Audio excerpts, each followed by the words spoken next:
महान कार्य को करने का एक ही तरीका है जो आप कर रहे हैं, उसे पसंद करें।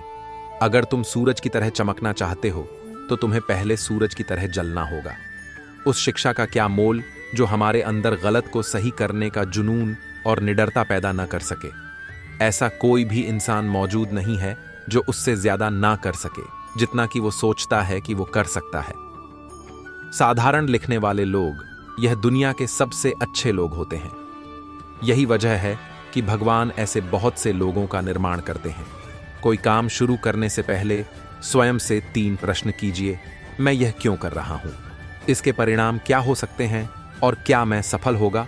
और जब गहराई से सोचने पर इन प्रश्नों के संतोषजनक उत्तर मिल जाए तभी आगे बढ़े। बड़ा सोचो, जल्दी सोचो, आगे सोचो, विचारों पर किसी का अधिकार नहीं है।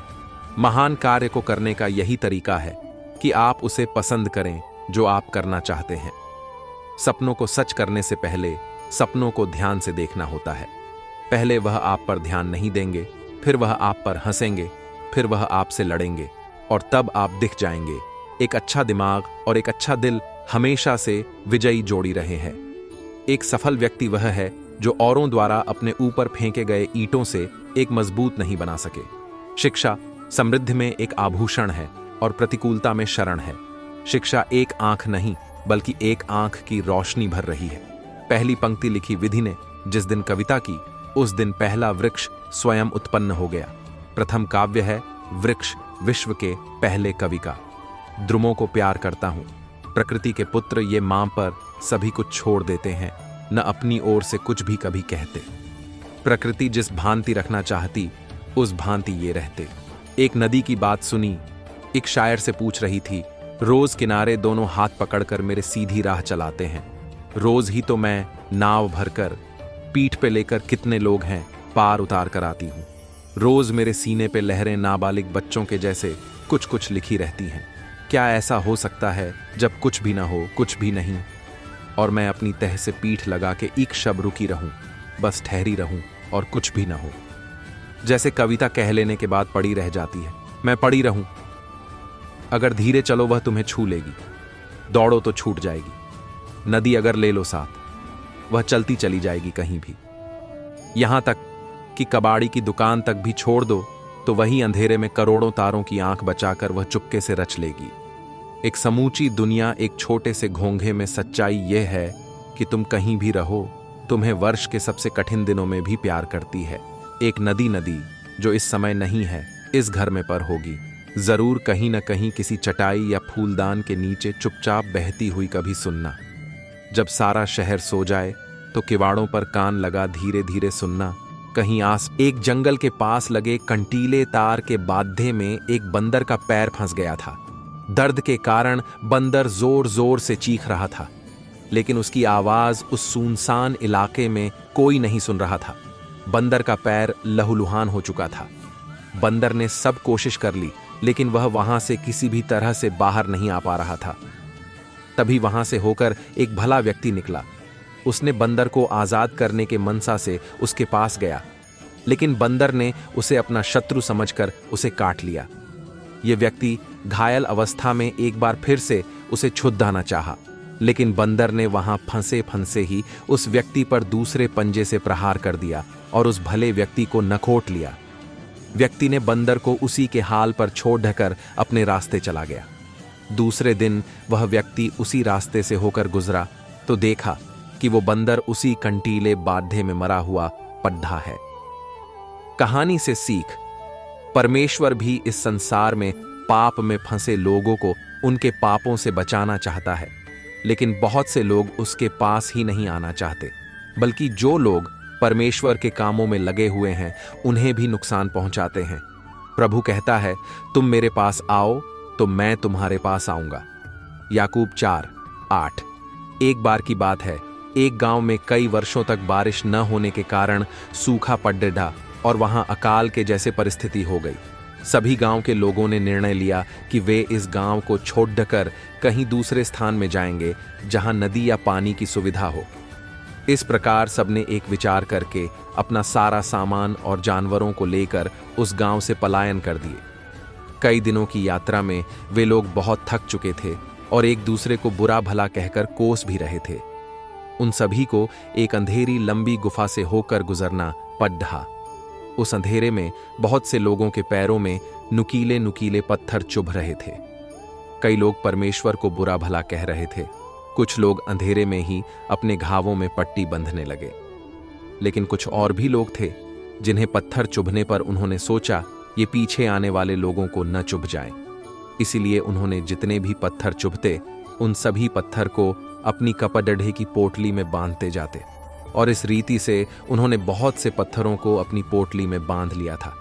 जब सभी गांव के लोग उस लंबी गुफा को पार किए तो सुबह हो चुकी थी, और जिन्होंने नुकीले पत्थरों को अपनी पोटली में बांधा था उन्होंने देखा तो उनके आश्चर्य का ठिकाना न रहा, क्योंकि वे सभी पत्थर वास्तव में हीरे थे जो उन्होंने से बटोरे थे। अब वे सबसे अमीर व्यक्ति हो चुके थे, लेकिन जो दूसरे लोगों को कोस रहे थे वे केवल हाथ मलते रह गए। कहानी से शिक्षा, जो दूसरे लोगों के लिए भला सोचते हैं उनके लिए भलाई ही होती है। जिस बाइबल में लिखा है जो दूसरे की खेती सींचता है उसकी खेती भी सींची जाएगी। सुख के दिन सुख मान और दुख के दिन सोच, क्योंकि परमेश्वर ने दोनों को एक ही संग रखा है, जिससे मनुष्य अपने बाद होने वाली किसी बात को न समझ सके। आइए इस संदेश को समझने के लिए एक उदाहरण को देखते हैं। घुप अंधेरी रात में एक व्यक्ति नदी में कूदकर आत्महत्या करने का विचार कर रहा था। वर्षा के दिन थे और नदी पूरे उफान पर थी। आकाश में बादल घिरे थे और रह रहकर बिजली चमक रही थी। वो शख्स काफी धनी व्यक्ति था, लेकिन अचानक हुए घाटे से उसकी सारी संपत्ति चली गई थी। उसके भाग्य का सूरज डूब गया था। चारों ओर निराशा ही निराशा थी और भविष्य नजर नहीं आ रहा था। उसे कुछ सूझ नहीं रहा था कि क्या करे, तो उसने स्वयं को समाप्त करने का विचार कर लिया और नदी में कूदने के लिए जैसे ही चट्टान के छोर पर खड़ा होकर वह अंतिम बार परमेश्वर पिता का स्मरण करने लगा, तभी दो बुजुर्ग परंतु मजबूत बाहों ने उसे रोक लिया। बिजली की चमक में उसने देखा कि एक वृद्ध परमेश्वर की भक्त संत उसे पकड़े हुए है। उस वृद्ध ने उससे निराशा का कारण पूछा और किनारे लाकर उसकी सारी कथा सुनी। फिर हंसकर बोला, तो तुम ये स्वीकार करते हो कि पहले तुम सुखी थे? सेठ बोला, हाँ, मेरे भाग्य का सूर्य पूरे प्रकाश से चमक रहा था। सब ओर मान सम्मान और संपदा थी। अब जीवन में सिवाय अंधकार और निराशा के कुछ भी शेष नहीं रहा। वृद्ध फिर हंसा और बोला, दिन के बाद रात्रि है और रात्रि के बाद दिन। जब दिन नहीं टिकता तो रात्रि भी कैसे टिकेगी? परिवर्तन प्रकृति का नियम है। ठीक से सुनो और समझ लो। जब तुम्हारे अच्छे दिन हमेशा के लिए नहीं रहे तो बुरे दिन भी नहीं रहेंगे। जो इस सत्य को जान लेता है वो सुख में सुखी नहीं होता और दुख में दुखी नहीं होता। उसका जीवन उस अडिग चट्टान की भांति हो जाता है जो वर्षा और धूप में समान ही बनी रहती है। सुख और दुख को जो संभव से ले, समझ लो कि उसने स्वयं को जान लिया। सुख दुख तो आते जाते रहते हैं, यही प्रकृति की गति है। सोचो, यदि किसी ने जीवन में एक जैसा ही भाव देखा, हमेशा सुख का ही, जिस चीज की आवश्यकता हुई उससे पहले वो मिल गई, तो क्या वो कुछ उपहार पाने की खुशी का अनुभव कर सकता है? इसी तरह सभी मानव जाति के जीवन में व्यक्तिगत रूप से कोई न कोई समस्या आता जाता रहता है। यह सब दुख तकलीफों समस्या को देखकर कुछ लोग हार मान लेते हैं तो कुछ समस्या के सामान करके आगे बढ़ता है, क्योंकि रोने का समय और हंसने का भी समय, छाती पीटने का समय और नाचने का भी समय है। उसने सब कुछ ऐसा बनाया कि अपने अपने समय पर वे सुंदर होते हैं। फिर उसने मनुष्यों के मन में अनादि अनंत काल का ज्ञान उत्पन्न किया है, तो भी जो काम परमेश्वर ने किया है वह आदि से अंत तक मनुष्य समझ नहीं सकता। सबोपदेशक 3, 4, 11 दुख न आए तो सुख का स्वाद क्या होता है, ये कोई कैसे जाने। इसलिए जीवन में सुख और दुख दोनों जरूरी हैं। जो इस शाश्वत नियम को जान लेता है उसका जीवन बंधनों से मुक्त हो जाता है। करीब 20 साल बाद बचपन के 5 दोस्त संयोगवश किसी शहर के एक होटल में आ मिले। इस तरह मिलकर उन्हें बेहद खुशी हुई। जब वे एक साथ खाने की मेज के पास आ बैठे तो परस्पर बातें भी करते रहे। सबसे पहले विजय ने अनिल से पूछा, कहो यार, आजकल क्या कर रहे हो? मैं तो डॉक्टर हूं, अपना कहो। अनिल गर्व से बोला, मैं इंजीनियर हूं। विजय ने भी उसी गर्व से जवाब दिया। दोनों की बातें सुनकर दीपक भी घमंड से बोल उठा, यार मैं तो ऑफिस अधीक्षक हूं। धवल भी पीछे नहीं रहा। वह अहंकार और रोब से बोला, मैं भी समाहर्ता हूं। बच गया नलिन। वह चुप था। चारों ने उन्हें छेड़ा, अरे यार तुम कुछ बोलते नहीं, कहो भी क्या हो रहा है आजकल। वह नम्र स्वर में बोला, मैं किसान हूं। सुनकर सब हंस पड़े, झूठ कहते हो। बीच में ही अपनी हंसी रोककर दीपक ने नलिन की बात काट दी, मैंने किसी से सुना है कि तुम किसी स्कूल में अध्यापक हो। सही सुना है, नलिन बोला। फिर अपने को किसान क्यों कहते हो, जबकि तुम्हारी खेती बाड़ी कभी नहीं रही है? सबने एक साथ उससे सवाल किया। किसान और अध्यापक का काम तो एक जैसा ही है, नलिन ने जवाब दिया। स्कूल ही मेरा खेत है। वहां पढ़ने आने वाले बच्चों के मानसिक धरातल के अनुरूप उनमें विभिन्न किस्म के ज्ञान के बीज बोना ही मेरा कार्य है। ये ही बीज अंकुरित हो, बड़े होकर अपनी अलग अलग किस्मों के अनुसार एक दिन डॉक्टर, इंजीनियर, अधीक्षक और समाहर्ता आदि बनते हैं। अब कहो, सही में मैं एक किसान हूं ना? नलिन ने चारों पर अपनी दृष्टि दौड़ाई। नलिन के तर्कपूर्ण जवाब ने न केवल चारों को निरुत्तर बना दिया, बल्कि पद, अधिकार और वैभव के कारण उनके मन में उठ रहे अहंकार के अंकुर को समूल नष्ट भी कर दिया। वाकई तुम सिर्फ किसान ही नहीं हो, राष्ट्र निर्माता भी हो, धवल के मुख से अनायास निकल पड़ा। अन्य तीनों ने भी इस तथ्य को स्वीकारा। सचमुच हम जैसे लोग तो तुम जैसे कुशल माली की बगिया के फूल हैं, विविध किस्मों के फूल।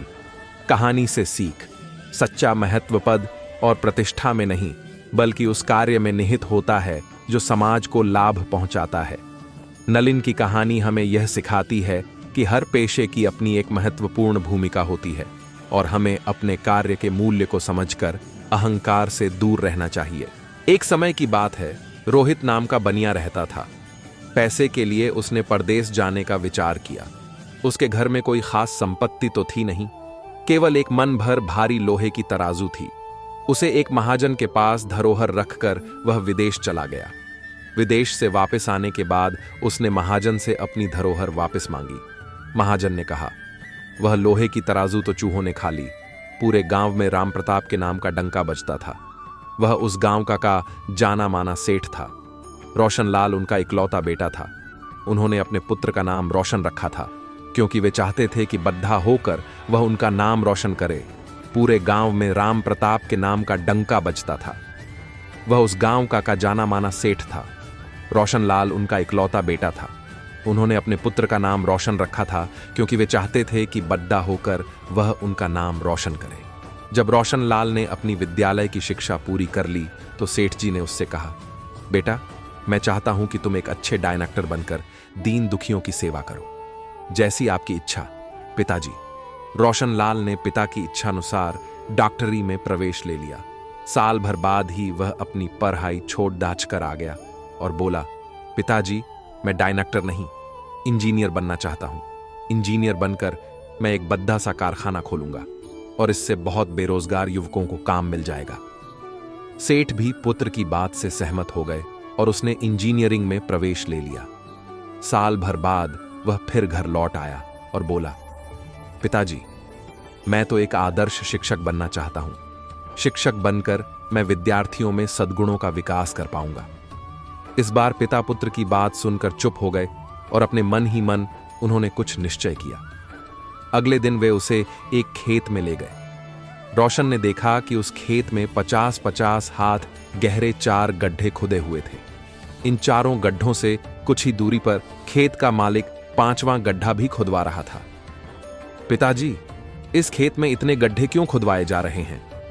रोशन ने जिज्ञासावश पूछा। पुत्र की जिज्ञासा को देखकर सेठ जी बोले, खेत में पानी देने के लिए इस खेत के मालिक ने 50-50 हाथ गहरे ये 4 कुएं एक के बाद एक खुदवाए हैं, परंतु किसी में भी पानी नहीं निकला, इसलिए अब वह 5वां कुआं खुदवा रहा है। कितना मूर्ख है इस खेत का मालिक। अगर वह 50-50 हाथ गहरे की कुओं के स्थान पर 200 हाथ गहरा एक ही कुआं खोदता तो खेत भी नहीं बिगड़ता और इससे कम धन और कम परिश्रम से ही पानी भी मिल जाता।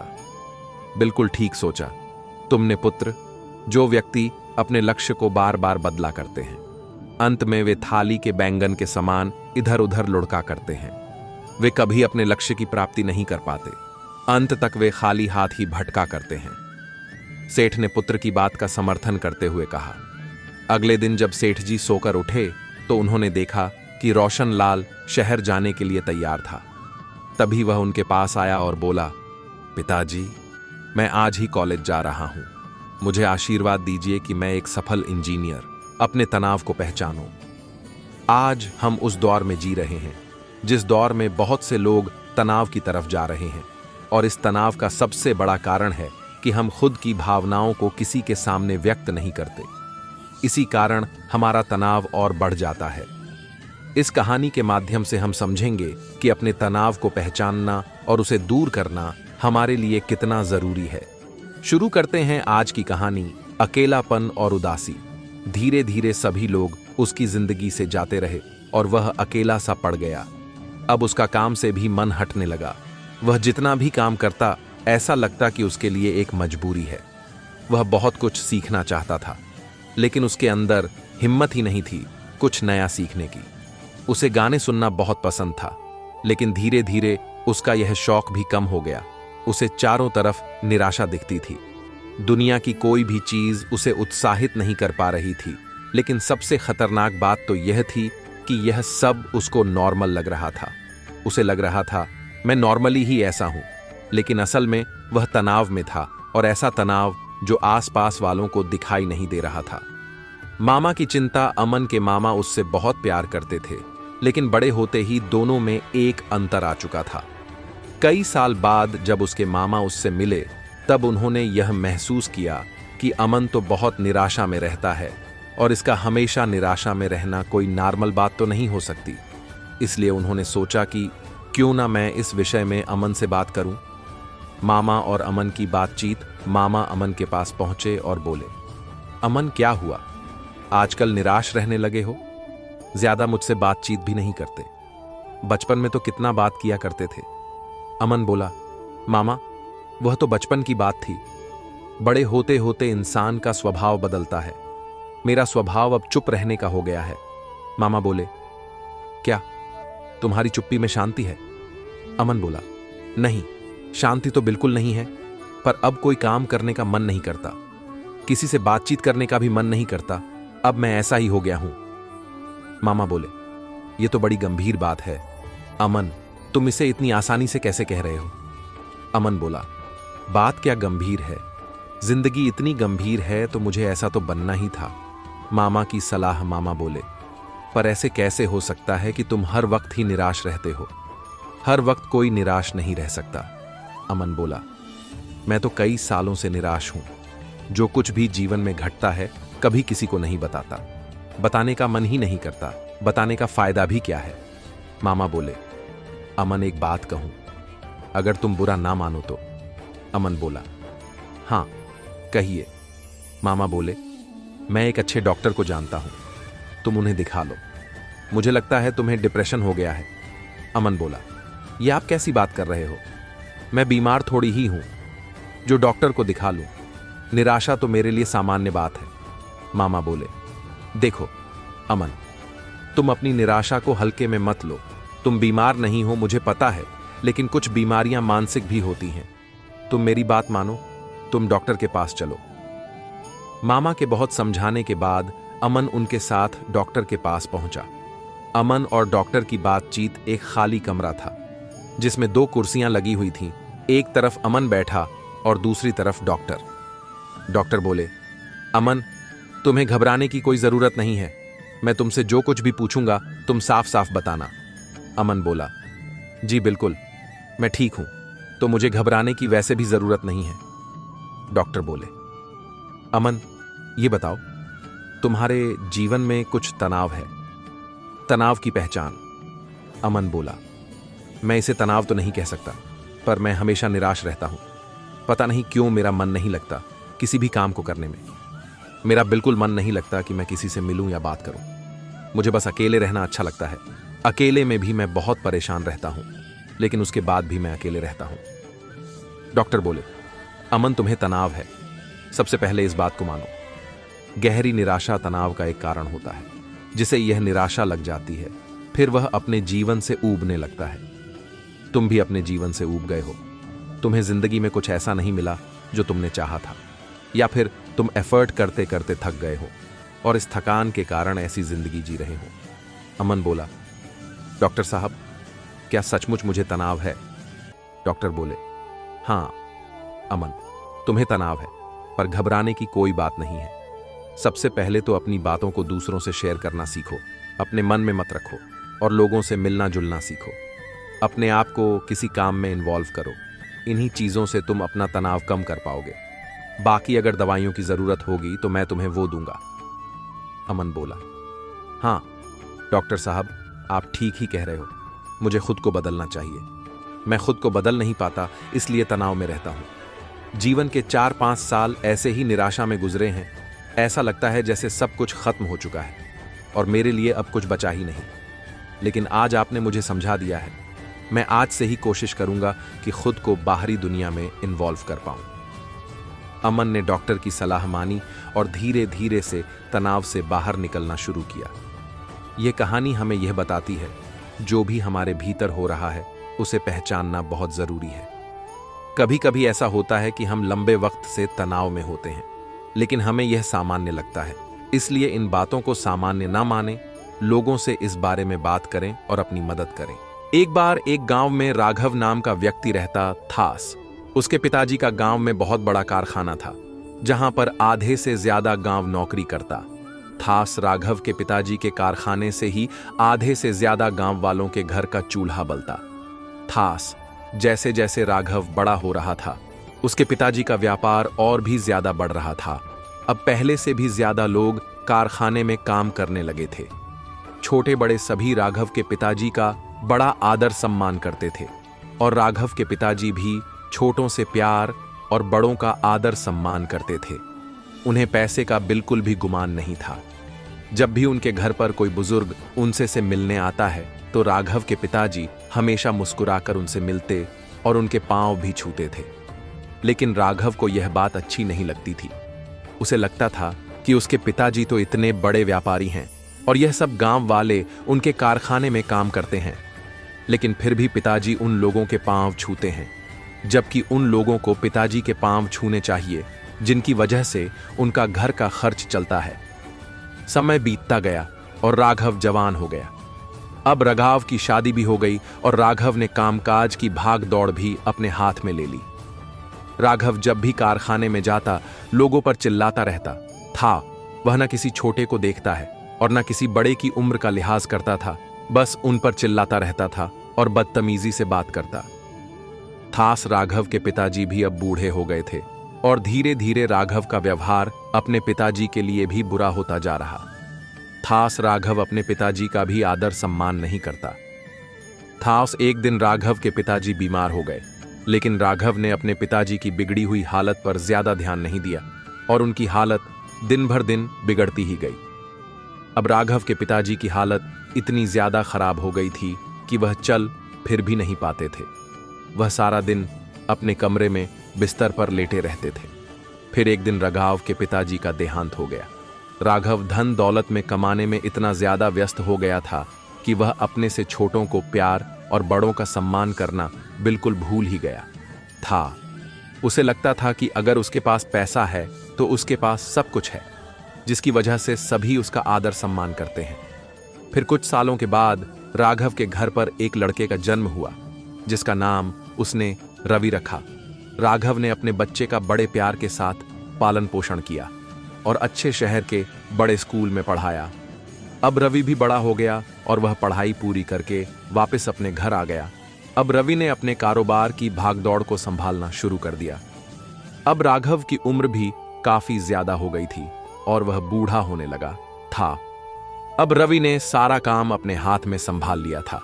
जैसा रवि ने बचपन से देखा था कि उसके पिताजी किसी का आदर सम्मान नहीं करते हैं, वह भी ठीक वैसा ही करने लगा। वह भी बड़ों का आदर सम्मान नहीं करता था और ना ही अपने पिताजी का आदर सम्मान करता था और उनसे ढंग से बात भी नहीं करता था। फिर राघव की हालत भी एक दिन काफी बिगड़ गई और वह बीमार हो गया। तब रवि ने अपने पिताजी के ऊपर ज्यादा ध्यान नहीं दिया। वह अपना पैसा कमाने में व्यस्त रहा। यह देखकर राघव को बहुत बुरा लगा और वह अपने कमरे में बैठकर रोने लगा। तब उसे एहसास हुआ कि उसने अपने बच्चों की परवरिश सही ढंग से नहीं करी है। वह खुद अपने से बड़ों का आदर सम्मान नहीं करता था, तो उसका बच्चा भी अपने से बड़ों का आदर सम्मान नहीं करता है। तब राघव को इस बात का एहसास हुआ कि जो मैंने अपने पिताजी के साथ किया है, आज वही सब कुछ मेरे साथ हो रहा है। तब राघव को अपने किए पर बहुत पछतावा हुआ, लेकिन अब राघव कुछ नहीं कर सकता था। ना तो अपने पिताजी की सेवा कर सकता था, क्योंकि उसके पिताजी का तो बहुत साल पहले देहांत हो गया था, और ना ही वह अपने लड़के रवि को कुछ समझ सकता था। ऐसे ही कुछ सालों के बाद राघव और उसकी पत्नी का भी देहांत हो गया। इस कहानी से हमें यह शिक्षा मिलती है कि हमें बड़ों का आदर सम्मान करना चाहिए। जो सुख हमें बड़ों के साथ प्यार प्रेम से रहकर मिल सकता है, वह हमें धन दौलत से नहीं मिल सकता। जीवन की असली खुशी धन दौलत में नहीं, बल्कि बड़ों के प्यार में होती है। यह कहानी शंकर की है, जो अपने पिता की हत्या का बदला लेने के लिए ठगों के पास जाता है। अंत में शंकर अपने पिता के हत्यारों को ठगों की तरह ही नदी में डूबाकर उन्हें समाप्त कर देता है और काशीपुर लौटकर अपनी मां को न्याय दिलाता है। काशीपुर में शंकर अपनी विधवा मां के साथ रहता था। उसका पिता उस इलाके का मशहूर ठग था। उसके कारनामों से काशीपुर के प्रायः सभी लोग अवगत थे। एक बार ठगी के माल के बंटवारे को लेकर उसके 4 साथियों लुटन, प्यारे, गजानन एवं आनंदी ने उसकी हत्या कर दी एवं फरार हो गए। वे अपना माल बेचकर सुदूर अमरावती में निवास करने लगे थे। शंकर की विधवा मां अपने पति के हत्यारों से बदला नहीं ले सकती थी, इसीलिए अपने किशोर पुत्र को ठगी एवं बाजीगरी के अनोखे कारनामों से तालीम करने लगी। शंकर अब 18-19 साले का पूर्ण प्रशिक्षित गबरू जवान बन गया था। वह अपनी मां से बोला, मां, मुझे आज्ञा दो, मैं पिताजी के हथियारों से बदला लेने के लिए शीघ्र प्रस्थान करूंगा। मां ने उसे चंदन का तिलक लगाया एवं नजर उतारी। राह में जलपान हेतु मीठे पकवानों की एक गठरी भी उसे थमा दी। मां का चरण स्पर्श कर शंकर अमरावती नगर के लिए प्रस्थान कर गया। उन दिनों घोड़े हाथी के अलावा कोई दूसरी सवारी तो थी नहीं। शंकर एक घोड़े पर सवार होकर जंगल पहाड़ों से गुजरता हुआ कई दिनों की लंबी यात्रा तय कर वहां पहुंचा। अमरावती पहुंचकर उसने एक सराय में एक कमरा लिया एवं अपने को एक व्यापारी बतलाया। लोगों से पूछते पांछते उसे अपने पिता के हत्यारों लुटन, प्यारे, गंजानन एवं आनंदी का पता लग गया। वे चारों अमरावती नगर में एक साथ निवास कर रहे थे। वे दिन में व्यापारी बनकर व्यापार करते एवं रात में ठगों का वेश धरकर ठगी बटमारी किया करते थे। उनके पास पहुंचकर शंकर ने उनके पैर छूते हुए कहा, मामा जी, मेरा प्रणाम स्वीकार करें। ठगों को अपने इस अज्ञात भांजे को देखकर आश्चर्य हुआ। उन्होंने सम्मिलित स्वर में कहा, हमने तो तुम्हें पहचाना नहीं। शंकर बोला, आप लोग तो देश छोड़कर इधर आ बसे। मैं आपकी छोटी बहन का लड़का हूं। मेरा जन्म आप सबों के इधर आने के बाद हुआ, सो मुझे पहचानोगे कैसे? यह सुनते ही लुटन, प्यारे वगैरह ठगों ने उसे गले लगा लिया। वह अपने साथ एक थैले में 2 बंदरों को लेता गया था। एक बंदर उसने बाहर रस्सी से बांधकर हाथ में पकड़ लिया था, जबकि दूसरे को थैले में ही छुपाए रखा। ठगों ने पूछा, भांजे, ये कैसा बंदर है? इसे क्यों साथ रखे हुए हो? शंकर बोला, बड़ा अनमोल बंदर है मामा जी। जहां कोई संदेश देना हो तुरंत दे देगा एवं वापस लौट आएगा। ठगों ने कहा, भांजे, ये बंदर हमें बेच दो। पहले तो शंकर ना नुकुर करता रहा, फिर मुंह मांगी कीमत में बंदर ठगों को दे दिया। प्यारे ने उस बंदर से कहा, जा जाकर हमारे घर में कह देना मेहमान आए हैं, उनके लिए बढ़िया खाना बनाकर रखना, हम लोग शाम को घर लौटेंगे। यह कहकर उसने बंदर को छोड़ दिया।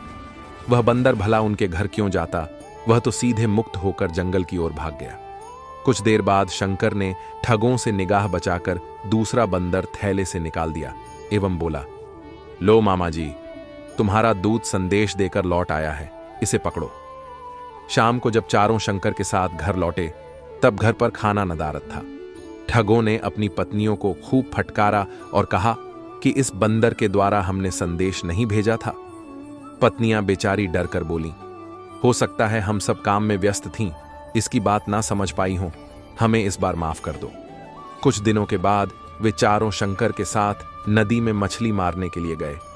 शंकर ने थैले से एक छोटा सा डंडा निकालकर कहा, मामा, यह जादुई डंडा है।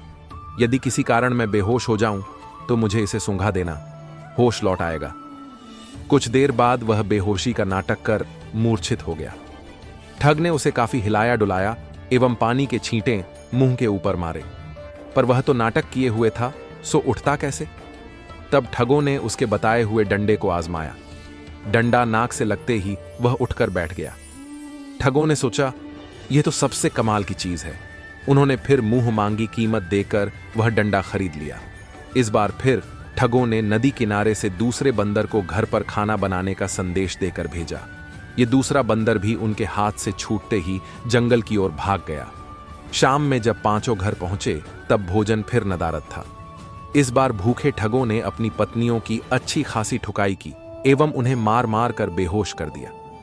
जब हिलाने डुलाने से वे नहीं जागीं तो उन्होंने शंकर से खरीदे गए जादुई डंडे को उनकी नाकों से सूंघाया, पर वे तो मार से परलोक से धार चुकी थीं, उठती कैसे? इधर शंकर मौका देखकर वहां से खिसक गया। अब ठगों को पता चला कि शंकर ने उन्हें खूब उल्लू बनाया। वे उसे ढूंढने लगे। कई दिनों के प्रयास के बाद एक दिन शंकर नदी किनारे उन्हें मिल गया। उन सबों ने उसे पकड़ लिया एवं एक बोरे में बंद कर नदी में फेंक आए। संयोगवश बोरा नदी किनारे जा लगा एवं एक नाविक ने उसे खोलकर शंकर को बचा लिया। कुछ दिनों के बाद बाजार में जब शंकर की निगाहें उन चारों ठगों से मिली तो वे भूत भूत कहकर भागने लगे। शंकर बोला, मामा जी, मैं जिंदा हूं। वह तो जादुई बोरा था, उसमें किसी को बंद कर नदी में डाल दो तब भी वह व्यक्ति डूबेगा नहीं। उन ठगों को उस बोरे के चमत्कार पर पूर्ण विश्वास हो गया। फिर भी इस बार उन्होंने उसकी तुरंत परीक्षा करनी चाहिए। शंकर को उसका दाम चुकाकर वे चारों एक साथ उस बोरे में बैठ गए। शंकर ने उसका मुंह बांधकर उसे नदी की तेज धारा में छोड़ दिया। बोरा नदी की तेज धारा में बह गया और चारों ठगों ने जल समाधि ले ली। इस प्रकार अपने पिता के हत्यारों से बदला लेकर एक मोटी रकम के साथ शंकर काशीपुर लौट आया। कहानी से सीख, सच्चे प्रतिशोध और न्याय के लिए धैर्य, चतुराई और कड़ी मेहनत की आवश्यकता होती है। शंकर की कहानी यह सिखाती है कि बुरे कर्मों की सजा एक बेहतरीन किताब 100 अच्छे दोस्त के बराबर है, लेकिन एक सर्वश्रेष्ठ दोस्त पुस्तकालय के बराबर है।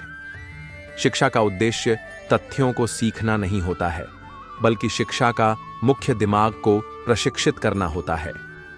कड़ी मेहनत के लिए कोई विकल्प नहीं है। एक व्यक्ति ने कभी गलती नहीं की जब उसने कभी भी कुछ नया करने की कोशिश नहीं की। यानी जब हम कुछ नया करते हैं तभी गलतियां होना स्वाभाविक है। आज पढ़ने वाला कल का लीडर होगा। ज्ञान में किए गए निवेश से सबसे उत्तम लाभ प्राप्त होता है। 1000 मील सफलता की यात्रा की शुरुआत भी एक कदम से ही होती है। मुझे विश्वास है कि प्रति व्यक्ति एक प्रतिभा के साथ पैदा होता है। बस हमें जरूरत होती है उस प्रतिभा को निखारने की। हमें हमेशा कुछ उपयोगी चीजों को जानने और सीखने की इच्छा रखनी चाहिए।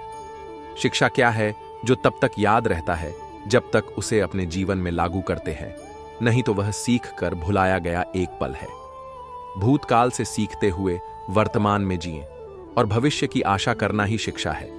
हमने स्कूल में जो सीखा है वह सब भूलने के बाद जो याद रहता है वही शिक्षा है। ज्ञान का निवेश सर्वोत्तम भुगतान करता है। ज्ञान ही शक्ति है, जानकारी स्वतंत्रता है। प्रत्येक परिवार और समाज में शिक्षा प्रगति का आधार है। मुझ में कोई विशिष्ट प्रतिभा नहीं है, मुझे केवल जुनून की हद तक उत्सुकता है। इस दुनिया में किसी के साथ खुद की तुलना मत करो। यदि आप ऐसा करते हैं तो आप खुद का अपमान कर रहे हैं। सीखने के लिए जुनून पैदा कीजिए। यदि आप ऐसा करते हैं तो आप कभी भी आगे बढ़ने से नहीं घबराएंगे। शिक्षा जीवन की तैयारी नहीं है, शिक्षा ही जीवन है। शिक्षा भविष्य के लिए पासपोर्ट है जो आज इसके लिए तैयारी करते हैं। यह एक शिक्षित दिमाग का लक्षण है जो एक विचार को स्वीकार किए बिना भी उससे मनोरंजन करने में सक्षम है। आप हमेशा एक छात्र हैं, कभी मास्टर नहीं हैं। आपको आगे चलते रहना होगा। शिक्षा का उच्चतम परिणाम सहनशीलता है। शिक्षा सज्जनता को शुरू करती है, लेकिन पढ़ाई अच्छी कंपनी और दिखावा उसे खत्म कर देता है। शिक्षा सज्जनता को शुरू करती है, लेकिन पढ़ाई, अच्छी कंपनी और दिखावा उसे खत्म कर देता है। किसी भी प्रकार का भय और अधूरी इच्छा ही हमारी दुखों का कारण है। हम जितना अधिक संघर्ष कर सकते हैं, जीत हमारी उतनी ही शानदार होगी। आप तभी तक सीख सकते हैं जब तक आप खुद को एक छात्र मान पाते हैं, क्योंकि कुछ सीखने के लिए झुकना पड़ता है। शिक्षा सबसे शक्तिशाली हथियार है जिसे आप दुनिया को बदलने के लिए उपयोग कर सकते हैं। भगवान सिर्फ उन्हीं की सहायता करता है जो लोग खुद अपनी सहायता स्वयं करते हैं। जिस दिन आपके सामने कोई समस्या न आए, उस दिन आप यकीन कर सकते हैं कि आप गलत रास्ते पर जा रहे हैं। मुझ में कोई प्रतिभा नहीं है, बस मैं जानना चाहता हूं। इस बात से फर्क नहीं पड़ता तुम कितनी गलती करते हो या कितनी धीरे बढ़ रहे हो। उन लोगों से बहुत आगे हो जो कोशिश ही नहीं करते। अपने जीवन का लक्ष्य निर्धारित करो और सभी दूसरे विचार को अपने दिमाग से निकाल दो। यही सफलता की पूंजी है। शिक्षा जीवन में सफलता की कुंजी है और शिक्षक अपने छात्रों के जीवन पर स्थायी प्रभाव डालते हैं, जिससे वह अपने जीवन में सफल होते हैं। जो लोग सोचना जानते हैं, उन्हें किसी सिखाने वाले की जरूरत नहीं होती। जैसा तुम सोचते हो वैसा ही बन जाते हो। अगर तुम अपनी जिंदगी अपने तरीके से नहीं जियोगे तो लोग अपने तरीके तुम पर लाद देंगे। तुम कभी नहीं जीत सकते जब तक तुम शुरू नहीं करते।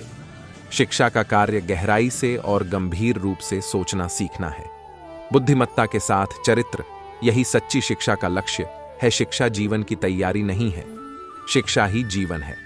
हमने स्कूल में जो सीखा है वह सब भूलने के बाद जो याद रहता है वही शिक्षा है। ज्ञान का निवेश भुगतान करता है। शिक्षा अचानक से प्राप्त नहीं की जा सकती, इसे उत्साह और परिश्रम के द्वारा प्राप्त किया जाना चाहिए। किसी भी कार्य करने के लिए तुरंत उठो, जागो और तब तक नहीं रुकना जब तक लक्ष्य हासिल न हो जाए। व्यक्ति अपने विचारों से निर्मित प्राणी है। वह जो सोचता है वही बन जाता है। ऐसे जियो जैसे कि तुम कल मरने वाले हो। ऐसे सीखो कि तुम हमेशा के लिए जीने वाले हो। मैं मरने के लिए तैयार हूं, पर ऐसी कोई वजह नहीं है जिसके लिए मैं मारने को तैयार हूं। धैर्य रखना यानी कि खुद का परीक्षण करना है। जो पसंद है वही मत करो, जो करना पड़ेगा वो पसंद करो। दूसरों की सेवा में खुद को समर्पित कर दो। जब तक गलती करने की स्वतंत्रता ना हो, तब तक स्वतंत्रता का कोई अर्थ नहीं है। खुद वो बदलाव बनिए जो आप दुनिया में देखना चाहते हैं।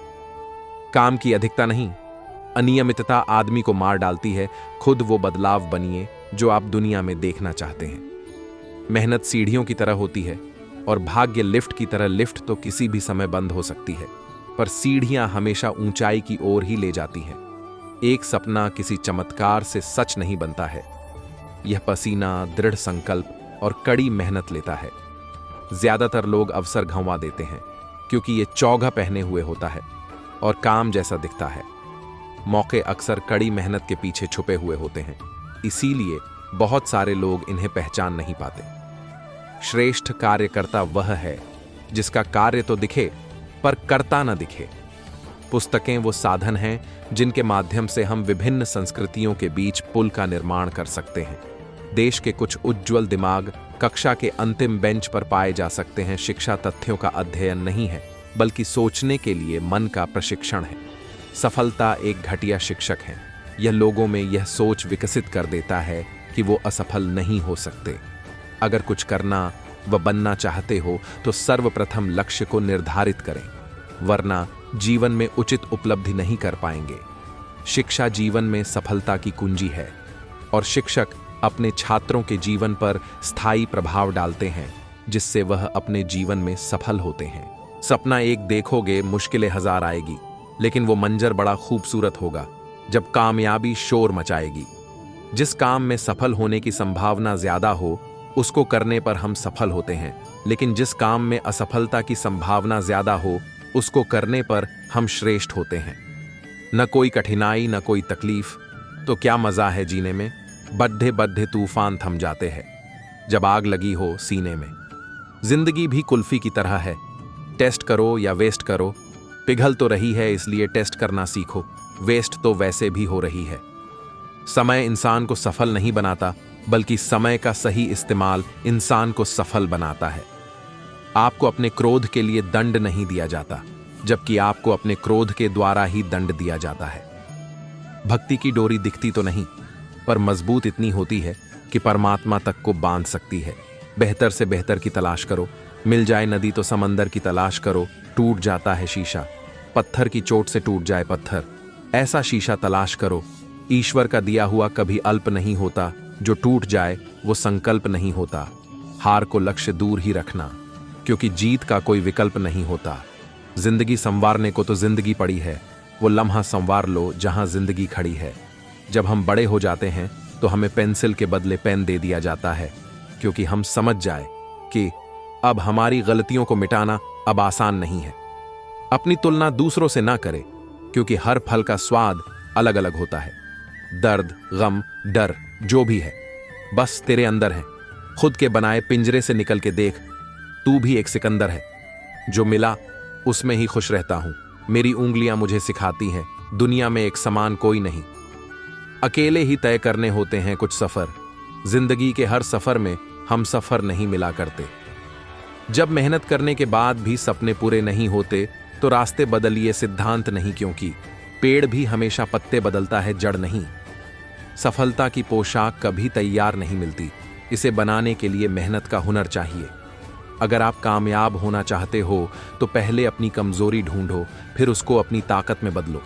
हवा में ताश का महल नहीं बनता, रोने से बिगड़ा मुकद्दर नहीं बनता। दुनिया जीतने का हौसला रख ए दोस्त, एक जीत से कोई सिकंदर नहीं बनता। रात को देर रात से सोने वाला हर इंसान आशिक नहीं होता। कुछ ऐसे इंसान भी होते हैं जो अपने सपनों के लिए मेहनत कर रहे होते हैं। ज्ञान का दीप जलाकर अपने जीवन को सुमार्ग पर ले जाएं और समाज को शिक्षित बनने में अपना योगदान दें। शिक्षित होकर ही आप अपने जीवन को सफल बना सकते हैं। शिक्षा का महत्व जानिए। शिक्षा प्राप्त करने वाला हर मानव शिक्षित होकर समाज को शक्तिशाली बनाता है। शिक्षा ही सही मायनों में मानव जीवन में से अज्ञानता के अंधकार को मिटाता है। शिक्षा प्राप्त करके ही समाज में सुख समृद्धि की स्थापना की जा सकती है। एक बार की बात है, एक राजा थे जो कि अपने राज्य के लिए एक न्यायाधीश ढूंढ रहे थे। उन्होंने लाओ त्सू के बारे में बहुत ज्यादा सुना था। वह चाहते थे कि लाओ त्सू उनके राज्य के न्यायाधीश बने। अपनी इसी चाहत को पूरा करने के लिए राजा ने लाओ त्सू को अपने महल में बुलवाया और कहा, लाओ त्सू, आपके ज्ञान की चर्चा हर जगह है। आप बहुत बुद्धिमान और तर्कशील मनुष्य हो। मैं चाहता हूं आप मेरे राज्य में रहकर न्यायाधीश की उपाधि संभाल लें। लाओ त्सू बोले, नहीं राजन, मेरे और आपका विचार अलग अलग है। मैं इस पद को नहीं संभाल पाऊंगा। कृपया करके आप किसी और को ढूंढ लें। राजा बोले, यह आप क्या कह रहे हो? आप इतने बड़े दार्शनिक और विचारक हो। आपसे ज्यादा बेहतर कोई भी नहीं है इस राज्य का न्यायाधीश बनने के लिए। इसलिए मेरी विनती है कि आप मेरी बात मान लीजिए। लाओ त्सू राजा की बात को मान गए और न्यायाधीश के पद पर आसीन हो गए। न्याय की परीक्षा। एक बार राजा के महल में एक अमीर आदमी न्याय मांगने के लिए आया। बात कुछ इस प्रकार थी कि उस आदमी का हार चोरी हो गया था। उनकी एक बेटी थी जो कि बाग में यूं ही खेल रही थी। खेलते हुए उसका सोने का हार बाग में ही गिर गया और उसे पता भी नहीं चला। एक पंछी ने हार को चोंच में दबाकर एक पेड़ पर टांग दिया। एक गरीब व्यक्ति था जो कि उन्हीं के घर में काम किया करता था। गरीब आदमी पेड़ पर टंगे हार को देखकर सोचने लगा कि मैं कितना गरीब हूं, मुझे इस हार की आवश्यकता है, क्यों ना मैं इस हार को ले लूं। वैसे भी यह हार मैंने चुराया नहीं है, यह तो पेड़ पर टंगा हुआ है, तो मैं इसे ले सकता हूं। कई दिन बीत गए, लेकिन अमीर आदमी को पता नहीं चला कि उनका हार गायब है। काफी वक्त के बाद उन्हें खबर मिली कि उनकी बेटी का हार चोरी हो गया है। उन्होंने चोर को भी खोज निकाला और वह उसे लेकर राजा के दरबार में पहुंच गए। लाओ त्सू का न्याय अब देखते हैं कि एक विचारक और दार्शनिक इस घटना पर किस प्रकार न्याय करता है। अमीर व्यक्ति ने सारी घटना राजा और लाओ त्सू के सामने कह दी और गरीब व्यक्ति ने भी अपना पक्ष रखा। लाओ त्सू बोले, मुझे लगता है अमीर व्यक्ति को 50 कोड़े पड़ने चाहिए और गरीब आदमी को अमीर आदमी की संपत्ति का 10% देना चाहिए। यह बात सुनकर वह अमीर आदमी भड़क गया और बोला, यह कैसा न्याय है? एक चोर को मैं 10% दूं। ऊपर से मैं जो न्याय मांगने आया हूं, मुझे 50 कोड़े पड़े। अमीर व्यक्ति ने राजा की तरफ देखते हुए कहा, राजा, मैं आपके न्याय से सहमत नहीं हूं, आप ही मुझे बताइए, यह कैसा न्याय है। राजा को भी लाओ त्जू की बात समझ नहीं आ रही थी। राजा ने बड़ी विनम्रतापूर्वक कहा, लाओ त्जू, मैं आपसे यह पूछना चाहता हूं कि आपके इस न्याय का क्या आधार है? क्या सोचकर आप ऐसा कह रहे हैं? एक बार एक व्यक्ति था जिसकी हरकतें बहुत अजीबो गरीब थीं, जिसके चलते कुछ लोग उसे पागल समझते थे। अजीबो गरीब हरकतों से मतलब कि जैसे सवारी करते समय घोड़े पर पीछे की तरफ मुंह करके बैठना, कभी केले को फेंक देना और छिलका खा जाना। एक बार वह किसी गांव के बाजार से होकर गुजरा। कहां उसने खजूर देखे और खरीदने पहुंच गया। उसने कुछ खजूर दुकानदार से ले लिए और जब पैसे देने की बारी आई तो उसने पायजामे की जेब को टटोला, जिसमें उसको कुछ नहीं मिला। इसके बाद उसने अपने जूते उतारे और जमीन पर बैठकर जूता ऊपर करके पैसे उसमें ढूंढने लगा। उसकी यह हरकतें देखकर बाजार में भीड़ लग गई। हद तो यह हो रही थी कि वो व्यक्ति पैसे ढूंढते जा रहा था और खजूर खाए जा रहा था। दुकानदार को चिंता होने लगी कि एक तो ये उटपटांग जगहों पर पैसे ढूंढ रहा है, ऊपर से बिना पैसे चुकाए खजूर भी खाए जा रहा है। अगर इसके पास पैसे नहीं हुए तो क्या वो खजूर उसके पेट से निकालेगा? अभी दुकानदार सोच ही रहा था कि उस व्यक्ति ने सर से टोपी उतारी और उसमें पैसे ढूंढने लगा से सभी लोगों से कहा, वाह रे दुनिया वालों, मैं पागल सिर्फ इसीलिए माना जा रहा हूं कि जहां पैसे रखे थे वहां नहीं ढूंढ रहा हूं। लेकिन मेहरबानी करके तुम सब एक बार अपने गिरेबान में भी झांक लेना कि यह जानते हुए भी कि ईश्वर दिल में बसा हुआ है, फिर भी तुम लोग उसे बाहर मंदिरों मस्जिदों में खोजते हो। अगर मैं पागल हूं तो तुम लोग महापागल हो, क्योंकि मैं तो छोटी सी बात पर यह मूर्खता कर रहा था, लेकिन तुम लोग तो विश्व के सबसे अटल सत्य के मामले में मूर्खता कर रहे हो। कहानी का सार। कभी कभी जीवन में परेशानियों का इलाज हमारे पास होता है, लेकिन हम उसका इलाज बाहर खोजते रहते हैं। एक दिन एक पक्षी समुद्र में से पानी अपनी चोंच में भरकर बाहर फेंक रहा था। एक दूसरा पक्षी जब इसे देखता है तो उससे पूछता है, तू यहां क्या कर रहा है? पहला पक्षी कहता है, मेरे बच्चे समुद्र में डूब गए हैं, इसलिए मैं पानी को सुखा रहा हूं। दूसरा पक्षी हंसते हुए कहता है, तू यह कैसे सोच सकता है कि तू समुद्र को सुखा सकेगा? तू छोटा है और समुद्र इतना बड़ा है, तेरा पूरा जीवन भी कम पड़ जाएगा। पहला पक्षी दूसरे पक्षी से सिर्फ इतना कहा, सलाह नहीं, साथ चाहिए। इस पर दूसरा पक्षी भी उसके साथ मिल जाता है। इसी तरह हजारों पक्षी आकर दूसरों से कहने लगीं कि सलाह नहीं, साथ चाहिए। जब भगवान विष्णु के वाहन गरुड़ ने यह सब देखा तो वे भी इस मुद्दे पर गौर करने लगते हैं और फिर पक्षियों की मदद करने के लिए जाने लगते हैं। तब भगवान विष्णु पूछते हैं, तुम कहां जा रहे हो गरुड़ध्वज? तुम अगर वहां गए तो मेरा काम रुक जाएगा। तुम पक्षियों से समुद्र को सुखाने में क्या मदद कर सकते हो? गरुड़ जवाब देता है, भगवान, सलाह नहीं, साथ चाहिए। फिर क्या हुआ? भगवान विष्णु जी भी समुद्र को सुखाने निकल पड़ते हैं। भगवान के आने पर समुद्र डरकर उस पक्षी के बच्चों को वापस दे देता है। कहानी का सार। इसी तरह आपको आपके जीवन में बहुत लोग मिलेंगे जो तरह तरह का ज्ञान देंगे कि तू ऐसा कर ले, वैसा कर ले, लेकिन सच्चा मित्र वही है जो सलाह के साथ साथ साथ भी दें। इसलिए अब जब भी कोई इसी तरह का ज्ञान दें तो उनसे कहें, सलाह नहीं, साथ चाहिए। आज मैं आपको एक छोटी सी कहानी सुनाऊंगा जिसे सुनकर आप कभी भी अपने माता पिता की रोक टोक से परेशान नहीं होंगे।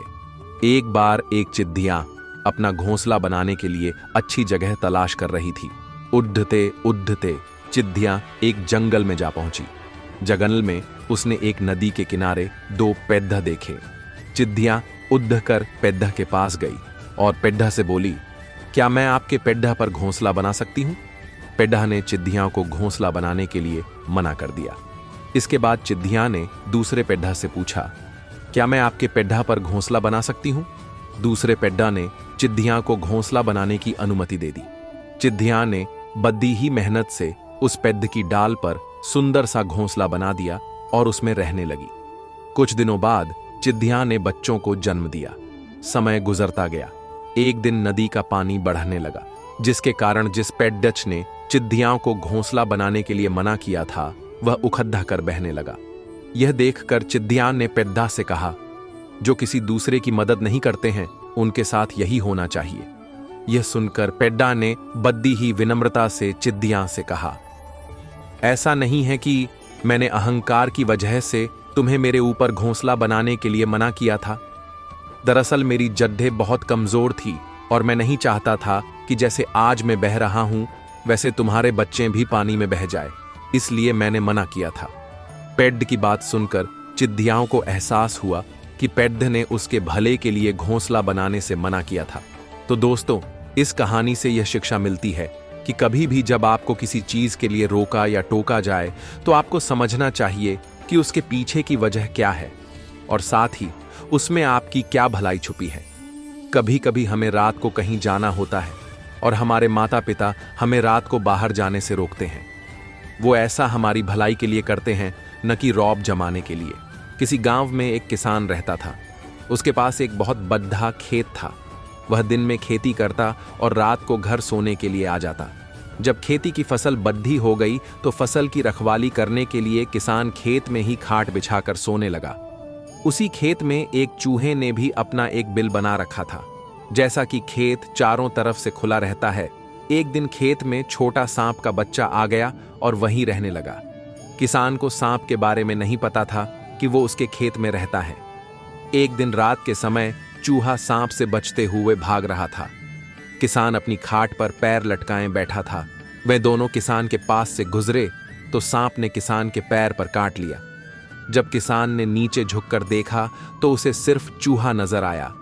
किसान ने पैर हाथ फेरा और बेचैन होकर सो गया।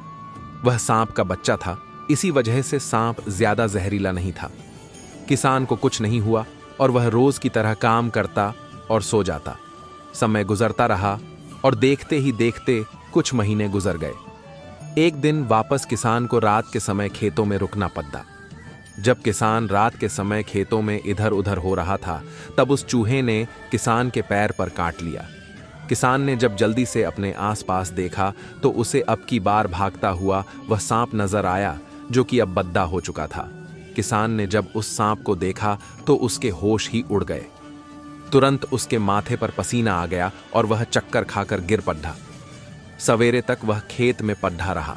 इसके बाद जब घर वालों को इसकी जानकर हुई तो उसका इलाज करवाया। महीनों तक किसान का इलाज चलता रहा, फिर भी वह ठीक नहीं हुआ। ठीक होता भी कैसे? इलाज चल रहा था सांप का काटने का, जबकि सांप ने नहीं काटा था। यह किसान का सिर्फ भ्रम था और वह उसी समय ठीक हो जाता अगर उसका भ्रम दूर होता। आप थोड़ा कभी अपने जीवन या मन में झांकना, आप जल्द ही समझ जाओगे कि आपके जीवन में ज्यादातर दुख और चिंताएं इसी तरह के भ्रम की वजह से हैं। आप ध्यान से समझोगे तो पाओगे कि आपके जीवन के अधिकांश दुख ऐसे हैं जिनका अस्तित्व ही नहीं है। मतलब आप जीवन भर उसका इलाज करवाते रहते हो जिसका अस्तित्व ही नहीं है। अब आप ही बताएं, जिस चीज का अस्तित्व ही नहीं है उसका इलाज कैसे हो सकता है? नहीं हो सकता ना। बस इसी कारण आपके जीवन के दुख, दर्द हो, शारीरिक व मानसिक बीमारियां एक बार गले पडीडीएच जाती हैं तो पडीडीएच ही जाती है। अगर आप सच में अपने जीवन के संकटों व संघर्षों से बाहर निकलना चाहते हो तो सारे इलाज करवाना बंद कर दो और सबसे पहले पता करो कि आप सच में उस संकट में हैं भी या नहीं। कहीं संकट में होना आपका भ्रम तो नहीं। ज्यादातर संकटों पर गौर करने पर आपको पता चल ही जाएगा कि ये सिर्फ आपका भ्रम है। आज हम कहानी सुनाने वाले एक ऐसे सेठ की जो बहुत अमीर था। बहुत ज्यादा अमीर होने के कारण उसे अपने नौकरों पर भी विश्वास नहीं था। सेठ को डर था कि रात को सोते समय सभी नौकर मिलकर पैसों के लिए उसे मार न दें, इसलिए रात के समय किसी भी नौकर को घर में रुकने नहीं देता था। वह रात को सोने से पहले घर के सभी खिड़की दरवाजों पर ताला लगाकर सोता था। घर के बाहर चौकीदार तो थे, लेकिन सेठ को किसी पर भी भरोसा नहीं था, इसलिए सेठ रात को कभी चैन से नहीं सो पाता था। उसी सेठ के घर के सामने एक झोंपड़े में एक आदमी रहता था। वह बहुत गरीब आदमी था, न बीवी न बच्चे न झोपड़े पर दरवाजा। दिन में काम पर जाता और जो भी मिलता उससे खाना खाता और चैन से सो जाता। एक दिन सेठ ने गौर किया कि एक आदमी उसके घर के सामने झोपड़े में रहता है और उस झोपड़े का दरवाजा तक ही नहीं है। सेठ को यह बात थोड़ी अजीब लगी। सेठ उस आदमी के पास गया और उससे बोला कि तुमने अपने घर पर दरवाजा क्यों नहीं लगा रखा। उस आदमी ने जवाब दिया, साहब दरवाजे की क्या जरूरत है, मेरे पास ऐसा कुछ है ही नहीं जो चुराया जा सके। सेठ जब झोपड़े के अंदर की तरफ झांका तो उसे आदमी की गरीबी का एहसास हुआ। सेठ ने उसकी बात से खुश होकर उसे 10,000 रुपए दे दिए और अपने घर आ गया। आज की यह रात उस आदमी के लिए गजब हो गई। अब आदमी उन पैसों को कहां रखें, न कोई तिजोरी न कोई दरवाजा। आदमी ये सोच सोच कर डरने लगा कि चोर आ गए तो क्या होगा। वह आदमी इतना डर गया कि पूरी रात सो नहीं पाया। अगले दिन जैसे ही सुबह हुई वह तुरंत सेठ के घर गया।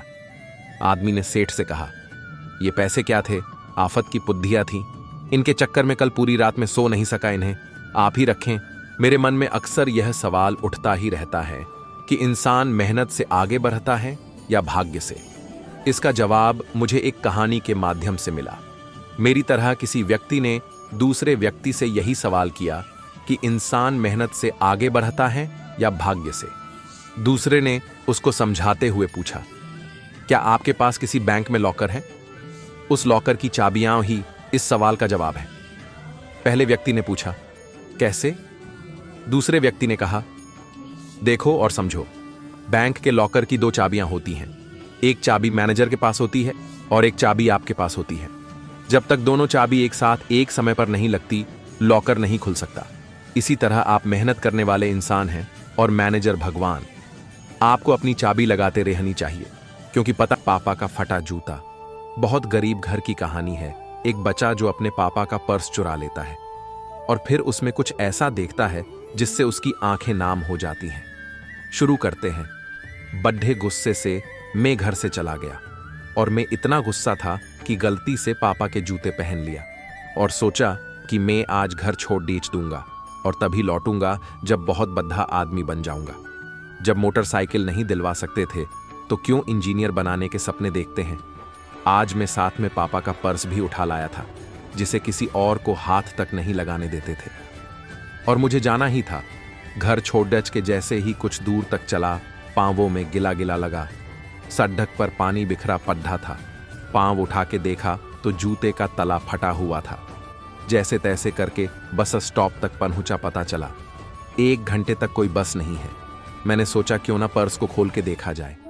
मुझे पता है जरूर इस पर्स में पैसों के हिसाब की डायरी होगी। पता तो चले पापा ने कितना माल छुपाया है, और इसलिए पापा मां को भी इस पर्स में हाथ नहीं लगाने देते थे। जैसे मैं कच्चे रास्ते से निकल रहा था, मुझे लगा कि जूते में कुछ चुभ रहा है। मैंने जूता निकाल के देखा तो मेरे पैर के तले में हल्का सा कोना निकाल रहा था। लगता है जैसे जूते में कोई कील घुसी हुई है। दर्द तो बहुत हुआ पर गुस्सा भी बहुत था। लेकिन मैंने अब पापा का पर्स खोला और एक पर्ची दिखाई दी जिस पे लिखा था, लैपटॉप के लिए 40,000 उधार लिए है जो कि मेरे पास है और घर पे रखा हुआ है। दूसरा एक और मुद्दा हुआ पर्चा था, उसमें उनके ऑफिस के हॉबी का लिखा हुआ था। उन्होंने लिखा था, अच्छे जूते पहनना, और ओह अच्छे जूते पहनना। पर उनके जूते तो नहीं। पापा मुझे नहीं चाहिए मोटरसाइकिल, बस आप नए जूते ले लो और मुझे अब बड्ढा आदमी बनना ही है, वो भी आपके तरीके से, और हर एक खुशी आपको देनी है। कभी भी जीवन में हार नहीं मानना चाहिए, चाहे जीवन में कितना भी संघर्ष क्यों ना आ रहा हो। अगर तुम्हारा इरादा बदल गया तो तुम्हें फिर से वहीं से शुरू करना होगा जहां पे तुम छोड़ डीएच के जाओगे। आज के समय में इंसान बहुत कमजोर हो गया है, हर छोटी सी बात पे हार मान जाता है। लेकिन ऐसे भी लोग हैं जो कभी हार नहीं मानते, चाहे कुछ भी हो वो अपना काम पूरा करते हैं और एक दिन उन्हें सफलता मिल ही जाती है। एक बार की बात है, सम्राट नेपोलियन ने एक कैदी को मृत्यु दंड की सजा सुनाई थी और कुछ ही दिनों में उसे वो दंड दिया जाना था। इस बात को सुनकर उसके घर के सभी लोग बड्ढे दुखी हुए, लेकिन उस कैदी की बेटी ने हिम्मत की और सम्राट नेपोलियन के दरबार में आकर नेपोलियन से अपने पिता के लिए दया की विनती करने आई, लेकिन उसे दरबार से निकाल दिया गया। नेपोलियन अपने आदेश पर अडिग रहा, लेकिन वो छोटी बच्ची लगातार आकर कहती रही कि महाराज, मैं न्याय नहीं मांग रही हूं, मैं आपसे दया की विनती कर रही हूं। और इस रीति से वो लगातार दया की विनती करती ही रही। आखिरकार सम्राट नेपोलियन को इस छोटी बच्ची पर दया करना ही पड़ा और उसने उस छोटी बच्ची के कैदी पिता को इज्जत के साथ रिहा कर दिया। कहानी की शिक्षा। इस छोटी कहानी से हम यही सीखते हैं कि दया न्याय पर भारी होती है। हम सभी भी पापी हैं और परमेश्वर से न्याय के लिए नहीं अपितु दया के लिए विनती कर सकते हैं, जिस प्रकार अंधे बर्तिमाई ने किया था। हे प्रभु दाऊद की संतान यीशु, मुझ पर दया कर। मरकुस 10:47। एक किसान के बेटे को जानवरों और पशु पक्षियों से बद्धा प्रेम था। वह अपने घर के आस आने वाले चिद्दियों को हमेशा दाना देता था। कभी कभी वह अपने पिता के साथ अपने खेतों में भी जाया करता था। एक दिन जब वह खेतों में होकर जा रहा था तो उसने देखा खेत के किनारे एक ऊंचा सा टीला बना हुआ है। उसके पिता से पूछने पर उसे पता चला कि यह टीला चींटियों का घर है। लाखों चींटियों ने मिलकर इस टीले को बनाई है। एक दिन जब उसके पिता खेत में हल चलाने वाले थे तो पिताजी ने देखा उनका बेटा उस टीले के पास जाकर जोर जोर से कह रहा है, हे चींटियों, जल्दी से भाग जाओ, नहीं तो तुम मर जाओगी। यहां से हल चलेगा तो तुम्हारा घर टूट जाएगा। भागो, जल्दी भागो। पिता ने अपने बेटे की उस मासूम बात को देखकर बेटे से कहा, बेटे, तुम्हें चींटियों को समझाने के लिए, उनसे बातें करने के लिए चींटियों की भाषा में बोलना होगा। उसके लिए तुम्हें चींटी बनना पड़ेगा। कहानी से सीख। हम मानव जाति से प्रेम करने के कारण और हमें उद्धार का मार्ग बताने के लिए वो परमेश्वर प्रभु यीशु इस धरती पर मानव बनकर आ गया और हमारी भाषा में हमें सुसमाचार सुनाया कि जो कोई उस पर विश्वास करेगा वो नाश न होगा बल्कि अनंत जीवन पाएगा। एक बाप और बेटा मार्केट में घूमने जा रहे थे। बेटा इस बड़े शहर में पहली बार घूमने के लिए आया हुआ था। उसने देखा यहां तो मेले के जैसे बद्धी भीड़ है और बहुत से दुकानें सजी हुई हैं। उसने एक फोटो की दुकान में एक यीशु मसीह की बहुत बड़ी फोटो देखा जिसमें यीशु मसीह को क्रूस पर दोनों हाथों में कील से लटकाया हुआ दिखाया गया था। इस बेटे ने यह तस्वीर पहली बार देखी थी। उसने अपने पिता से पूछा, पिताजी, ये कौन है और इन्होंने दोनों हाथ क्यों फैलाए हुए हैं?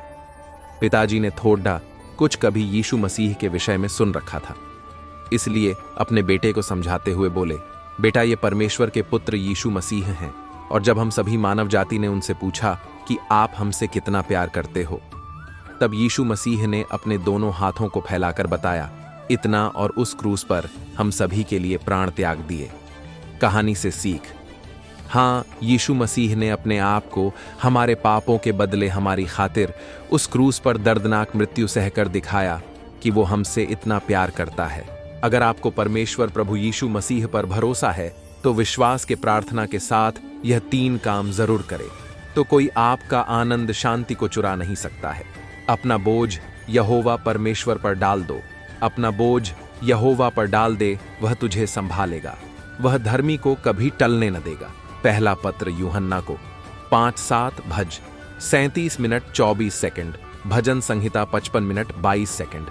आज के भागदौड़ के दुनिया में हर किसी को कोई न कोई समस्या, बोझ, कर्ज, दुख, तकलीफ है, पर हम इस बोझ बारे में अधिक सोचने से आप पर वह अधिक दबाव बना सकता है। फिर जीवन का आनंद टेंशन में और शांति अशांति में बदल जाता है। इसलिए मेरे प्रिय भाई बहनों, परमेश्वर पर विश्वास के प्रार्थना के साथ अपना बोझ डाल दो और निश्चिंत होकर अपना कार्य करो। परमेश्वर यहोवा सब कुछ संभाल लेगा। अपनी चिंता परमेश्वर पर डाल दो, उसको आपका ध्यान है। अपनी सारी चिंता उसी पर डाल दो क्योंकि उसको तुम्हारा ध्यान है। 1 पतरस 5:7। हाँ मेरे प्रियो, हर एक जिम्मेदार व्यक्ति को अपने परिवार और वर्तमान की चिंता होता है कि अब आगे हमारे जीवन में क्या होगा करके, पर अधिक चिंता व्यक्ति के लिए चिता बन जाता है।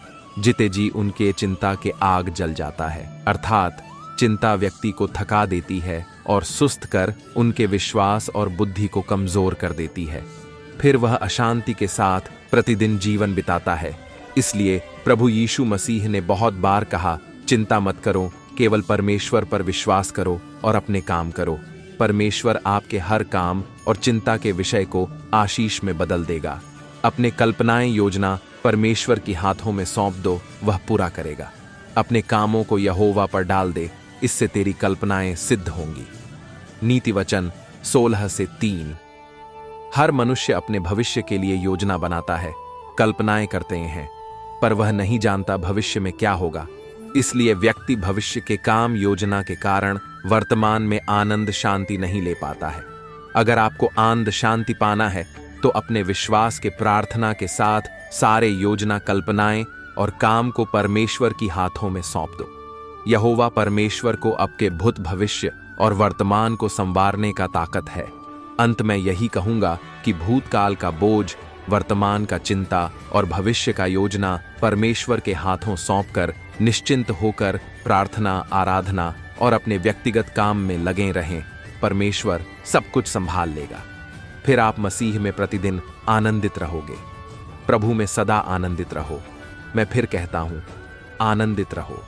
किसी भी बात की चिंता मत करो, परंतु हर एक बात में तुम्हारे निवेदन, प्रार्थना और विनती के द्वारा धन्यवाद के साथ परमेश्वर के सम्मुख उपस्थित किए जाए। तब परमेश्वर की शांति, जो सारी समझ से बिल्कुल परे है, तुम्हारे हृदय और तुम्हारे विचारों को मसीह यीशु में सुरक्षित रखेगी। यशा 26:3, फिलिप्पियों 4:4, 6:7। एक व्यक्ति था जिसे लोग पागल कहते थे। लोग दूर दूर से आते और उसके साथ एक प्रयोग करते। उस व्यक्ति के सामने 10 पैसे और 100 रुपए रख देते। व्यक्ति 10 पैसे उठा लेता और फिर लोग हेंसते और कहने लगते। पागल को इतना भी नहीं पता कि 100 रुपए 10 पैसे से ज्यादा होते हैं। फिर ऐसे करते करते सालों बीत गए और रोज लाखों लोग उसके सामने आकर ये प्रयोग करते रहते और वो 10 पैसे उठता और लोग उसे देख के हेंसते और वह से चले जाते। सालों बाद पागल के एक दोस्त ने पूछा कि इतना तो तुझे पता है, 100 रुपए बर्थडे है, फिर ये सब क्यों? पागल आदमी जोर से हंसा और बोले, 10 पैसे के खेल से आज मेरे पास लाखों रुपए जमा हो गए हैं। जिस दिन मैंने 10 पैसे की जगह 100 रुपए उठा लिया तो उस दिन मेरा आखिरी खेल होगा, फिर कोई नहीं आएगा। लोग मुझे पागल समझ रहे हैं, लेकिन पागल में नहीं, वो सब है। सीख। बुद्धिमान आदमी मूर्ख बनता हुआ प्रतीत हो सकता है, लेकिन उसे कोई मूर्ख बना दे, ये लोगों की भूल है। मूर्ख तो जनता बनती है जो उसके आगे के प्रोग्राम को समझ नहीं पाती है। एक बार की बात है, दूर एक रेगिस्तान में गुलाब का एक पौधा था जिसे अपने सुंदर रूप पर बहुत गर्व था। उसकी एकमात्र शिकायत यह थी कि वह एक बदसूरत कैक्टस के बगल में बढ़ रही थी। हर दिन सुंदर गुलाब कैक्टस का अपमान करता था और उसके रूप पर उसका मजाक उड़ाता था, जबकि कैक्टस चुप रहता था। आसपास के अन्य सभी पौधों ने गुलाब को समझाने की कोशिश की, लेकिन वह भी अपने ही रूप से प्रभावित थी। एक चिलचिलाती गर्मी में रेगिस्तान सूख गया और पौधों के लिए पानी नहीं बचा। गुलाब जल्दी मुरझाने लगा। उसकी सुंदर पंखुड़ियां सूख गईं। उसने अपना रसीला रंग खो दिया। एक दिन दोपहर में गुलाब ने यह नजारा देखा कि एक गौरैया कुछ पानी पीने के लिए अपनी चोंच को कैक्टस में डुबा रही थी। यह देखकर गुलाब के मन में कुछ संकोच आया।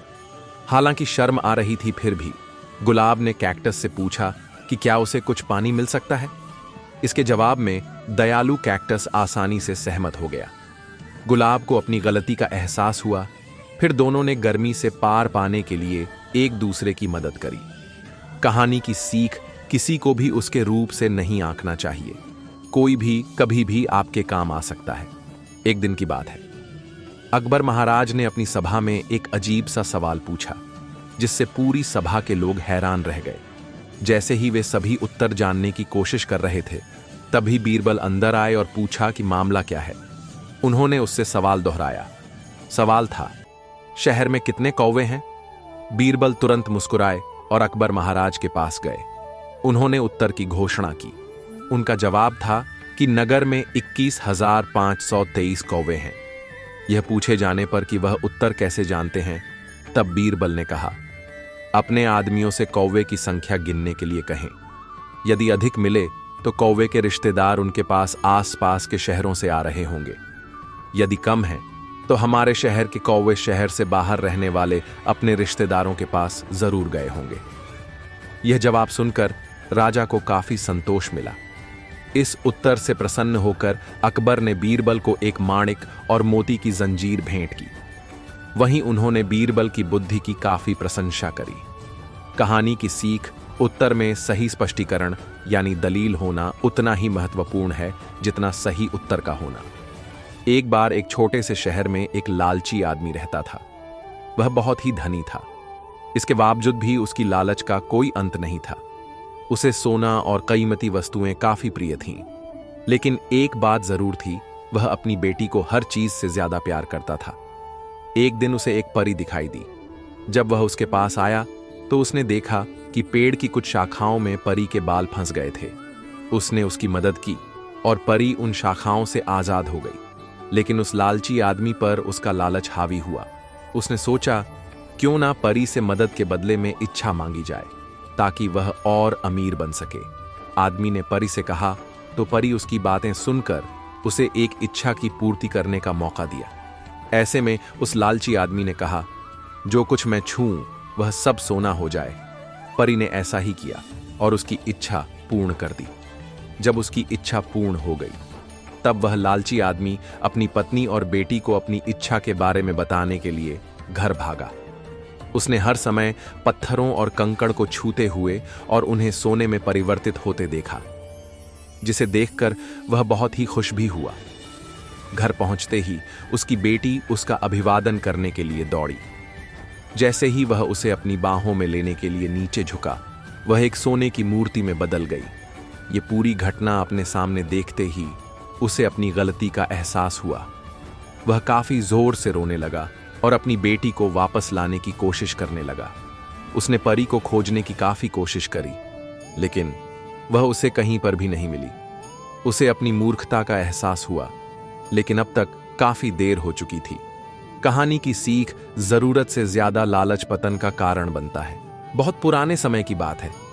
एक राजा ने जानबूझकर एक बड़ा सा पत्थर रास्ते के बीचों बीच में रखवा दिया और राजा वहीं पास की एक बड़ी झाड़ी में छुप गया।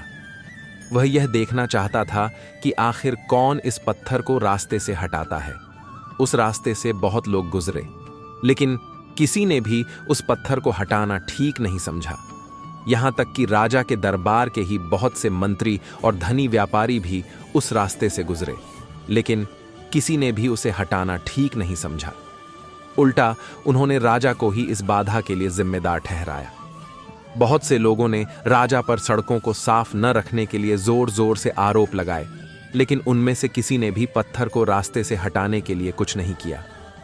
तभी एक किसान सब्जियों की टोकरी लेकर रास्ते से गुजरा। पत्थर के पास पहुंचने पर किसान ने अपनी टोकरी नीचे रखी और पत्थर को सड़क से बाहर धकेलने का प्रयास किया। काफी मशक्कत के बाद आखिरकार उसे सफलता मिली। जब किसान अपनी सब्जियां लेने वापस गया तो उसने देखा कि सड़क पर एक पर्स पड़ा था जहां पत्थर पड़ा था।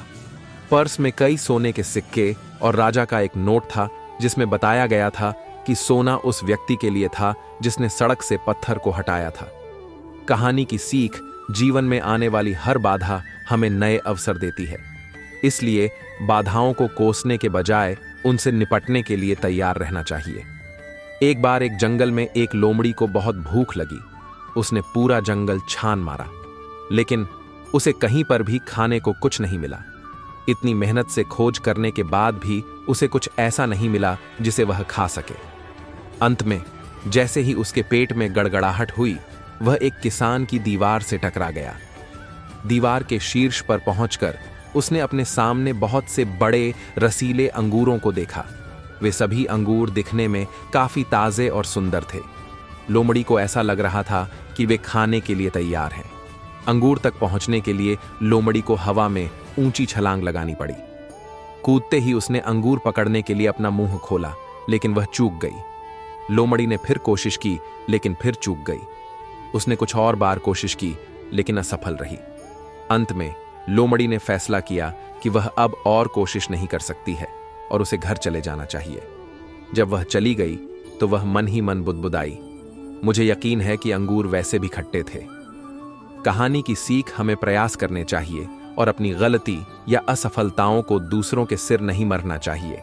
एक नमक बेचने वाला रोज अपने गड्ढे पर नमक की थैली लेकर बाजार जाता था। रास्ते में उन्हें एक नदी पार करनी पड़ती थी।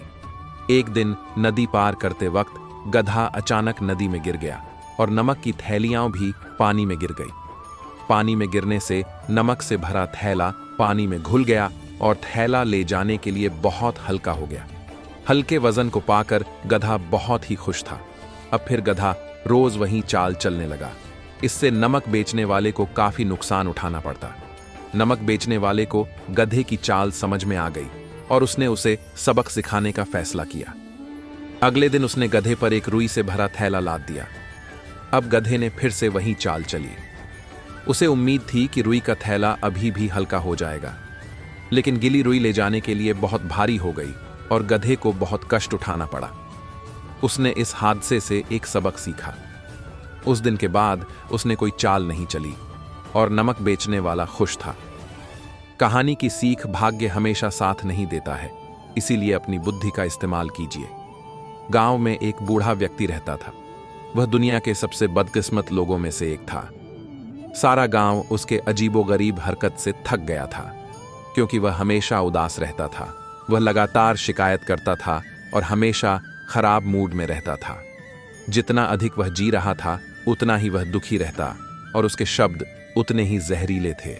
लोग उससे बचते थे, क्योंकि उसका दुर्भाग्य संक्रामक हो गया था। उसे जो भी मिलता, उसका दिन अशुभ हो जाता। उसके बगल में खुश रहना अस्वाभाविक और अपमानजनक भी था। इतना ज्यादा दुखी होने के वजह से उसने दूसरों में दुख की भावना पैदा कर दी थी। लेकिन एक दिन जब वह 80 साल के हुए, एक अविश्वसनीय बात हुई।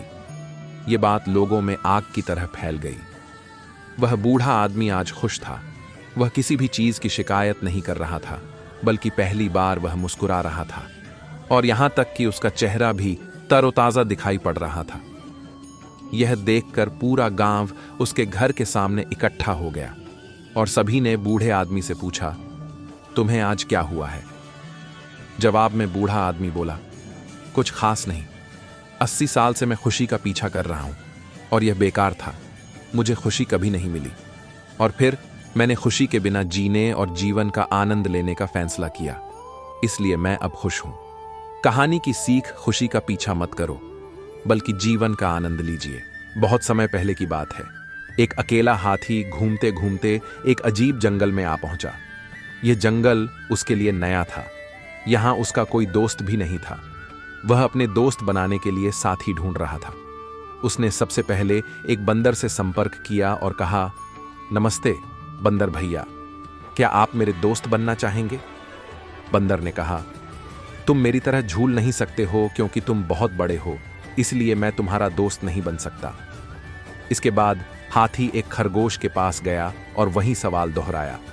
खरगोश ने कहा, तुम मेरे बिल में घुसने के लिए बहुत बड़े हो, इसलिए मैं तुम्हारा दोस्त नहीं बन सकता। फिर हाथी तालाब में रहने वाले मेंढक के पास गया और वही सवाल दोहराया। मेंढक ने उसे जवाब दिया, तुम मेरे जितनी ऊंची कूद के लिए बहुत भारी हो, इसलिए मैं तुम्हारा दोस्त नहीं बन सकता। इन तीनों की बात से हाथी सच में उदास था, क्योंकि वह बहुत कोशिशों के बावजूद दोस्त नहीं बना सका। फिर एक दिन सभी जानवर जंगल में इधर उधर दौड़ रहे थे। ये देखकर हाथी ने दौड़ रहे एक भालू से पूछा कि तुम सभी इधर उधर क्यों भाग रहे हो? भालू ने कहा, जंगल का शेर शिकार पर निकला है, वे खुद को उससे बचाने के लिए भाग रहे हैं। भालू की बात सुनकर हाथी शेर के पास गया और कहा, कृपया इन निर्दोष लोगों को चोट न पहुंचाओ, कृपया उन्हें अकेला छोड़ दें। शेर ने उसका मजाक उड़ाया और हाथी को एक तरफ चले जाने को कहा। तभी हाथी को गुस्सा आ गया और उसने शेर को उसकी सारी ताकत लगाकर धक्का दे दिया, जिससे वह घायल हो गया और वहां से भाग खड़ा हुआ। अब बाकी सभी जानवर धीरे धीरे बाहर आ गए और शेर की हार को लेकर आनंदित होने लगे। वे हाथी के पास गए और उससे कहा, तुम्हारा आकार एकदम सही है हमारा दोस्त बनने के लिए। जानवरों की बात सुनकर हाथी मुस्कुराया और अपने नए दोस्तों के साथ खेलने लगा। कहानी की सीख, किसी व्यक्ति का आकार उसकी अहमियत नहीं बताता। कोई भी व्यक्ति या वस्तु कभी भी हमारे काम आ सकती है, इसलिए किसी का भी निरादर करने से बचे। एक लड़का था जिसका नाम जॉन था। वह काफी उदास था। उसके पिताजी को वह रोता हुआ मिला। जब उसके पिता ने जॉन से पूछा कि वह क्यों रो रहा है, तो उसने कहा कि उसके जीवन में बहुत सारी समस्याएं हैं। उसके पिता बस मुस्कुराए और उसे एक आलू, एक अंडा और कुछ कॉफी बीन्स लाने को कहा।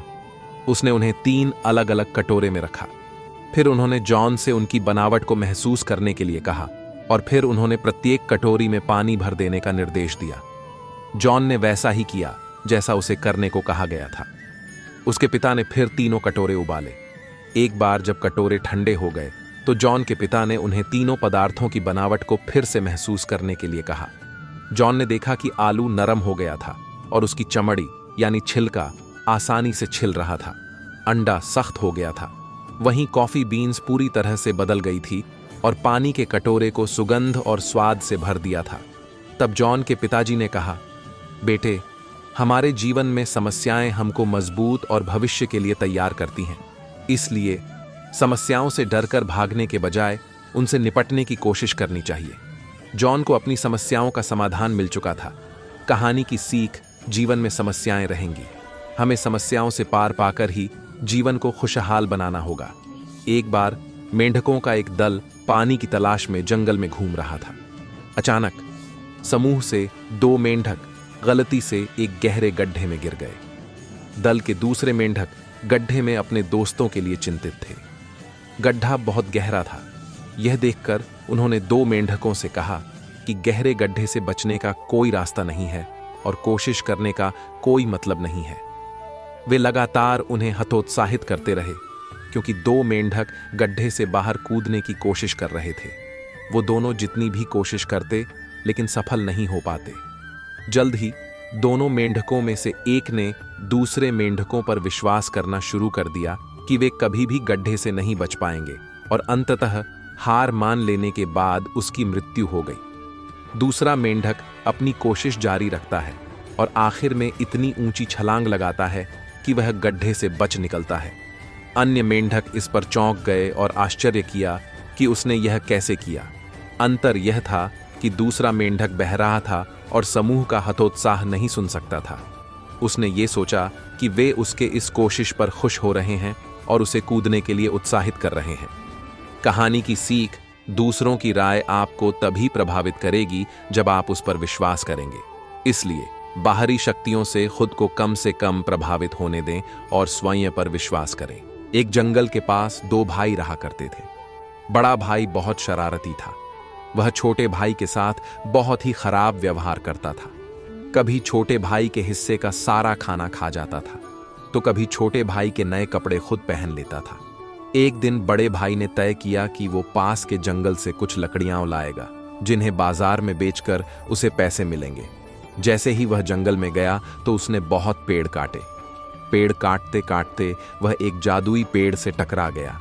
उसने पेड़ से लकड़ी काटने के लिए कुल्हाड़ी चलाई। तभी उस पेड़ ने कहा, अरे भाई, कृपया मेरी शाखाओं को मत काटो। अगर तुम इन्हें छोड़ दोगे तो मैं तुम्हें सोने का सेब दूंगा। बड़ा भाई पेड़ की बात सुनकर सहमत हो गया, मगर उसके मन में लालच आ गया। उसने पेड़ को धमकाया और कहा, मुझे ज्यादा सोने के सेब चाहिए, नहीं तो मैं तुम्हें धड़ से काट दूंगा।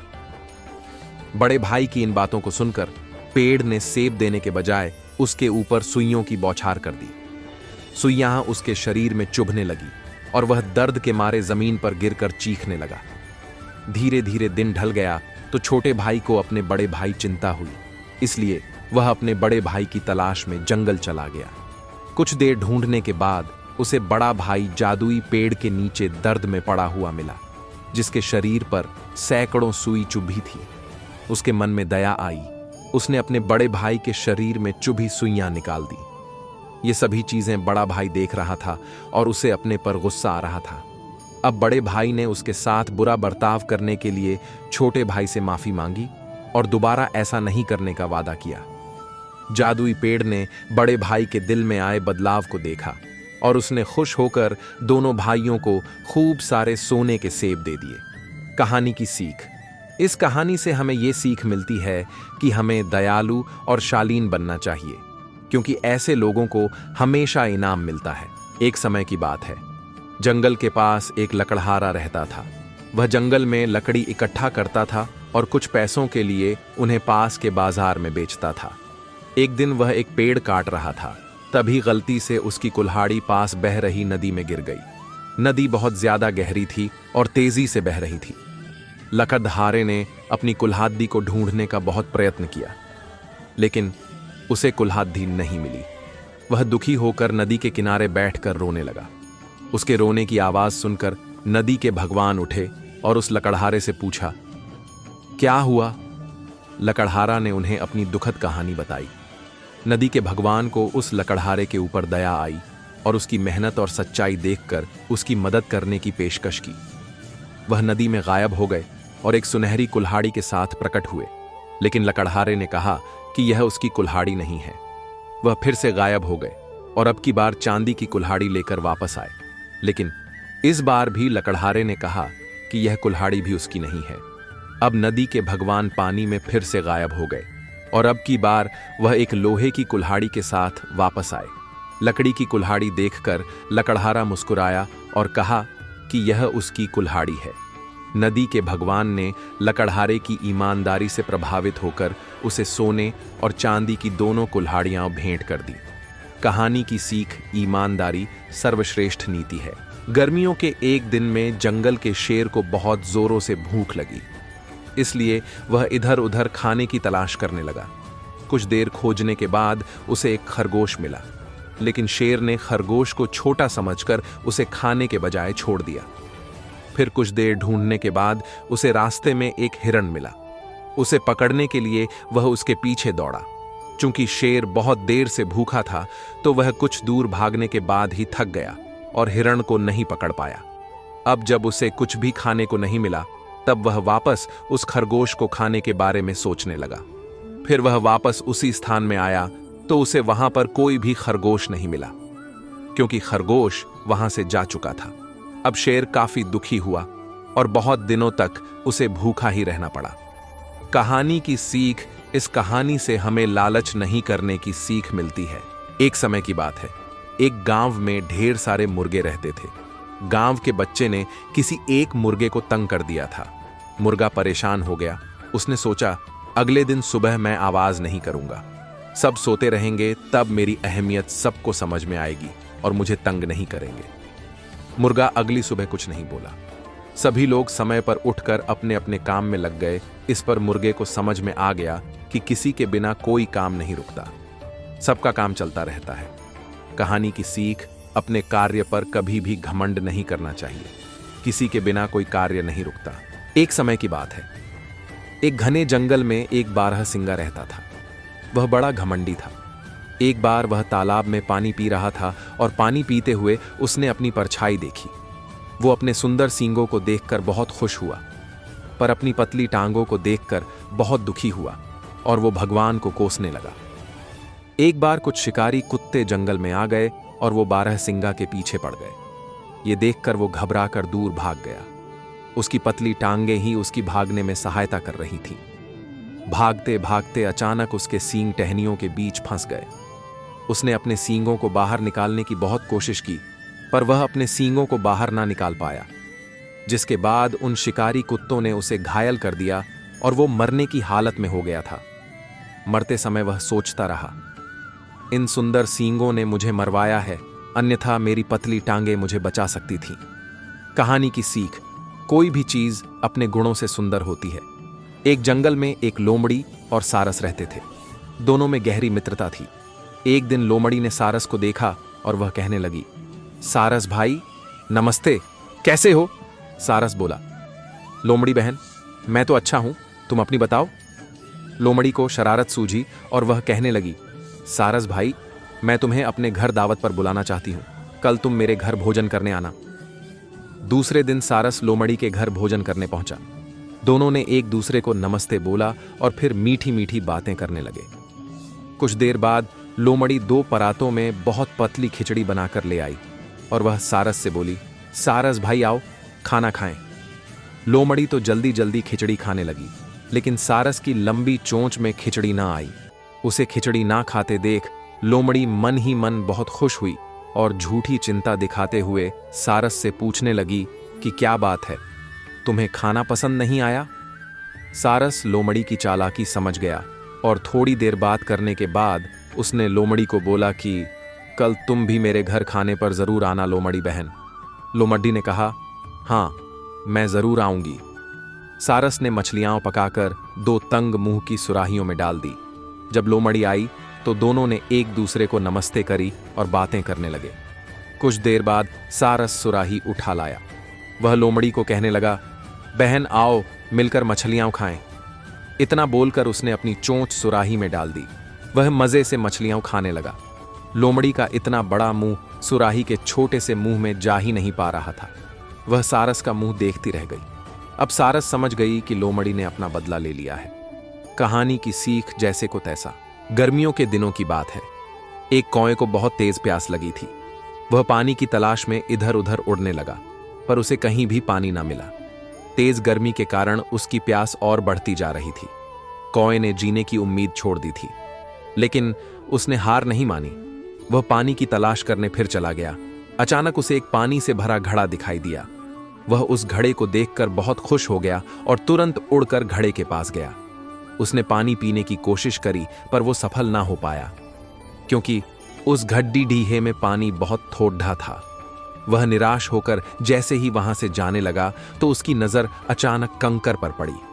वह एक एक कंकर अपनी चोंच से उठाकर पानी में डालने लगा। धीरे धीरे पानी ऊपर आ गया और कौए ने जी भरकर पानी पिया और वहां से उड़ गया। कहानी की सीख, जब हमारे अंदर किसी चीज को पाने की इच्छा होती है और उसे प्राप्त करने के लिए मेहनत करते हैं, तब हमें वह चीज अवश्य मिल जाती है। एक बार एक बिजनेसमैन था। वह एक फैक्ट्री खोलना चाहता था और फैक्ट्री के लिए जमीन देखने वह एक गांव की ओर जा रहा था। गांव में पहुंचने से पहले एक नदी आई। उसे उस नदी को पार करना था। नदी को पार करने के लिए उसके पास दो विकल्प थे। या तो वह अपनी कार से बहुत बड़ा चक्कर लगाकर दूसरे रास्ते से उस गांव में पहुंचता, या फिर उस नदी में जो नाव चलती थी उस नाव में सवार होकर और नदी को पार करके वह गांव में पहुंच पाता। उसने दूसरा विकल्प चुना, क्योंकि इससे उसका बहुत सारा समय भी बचने वाला था। उसने नाव वाले से नदी पार कराने को कहा और नाव में सवार हो गया।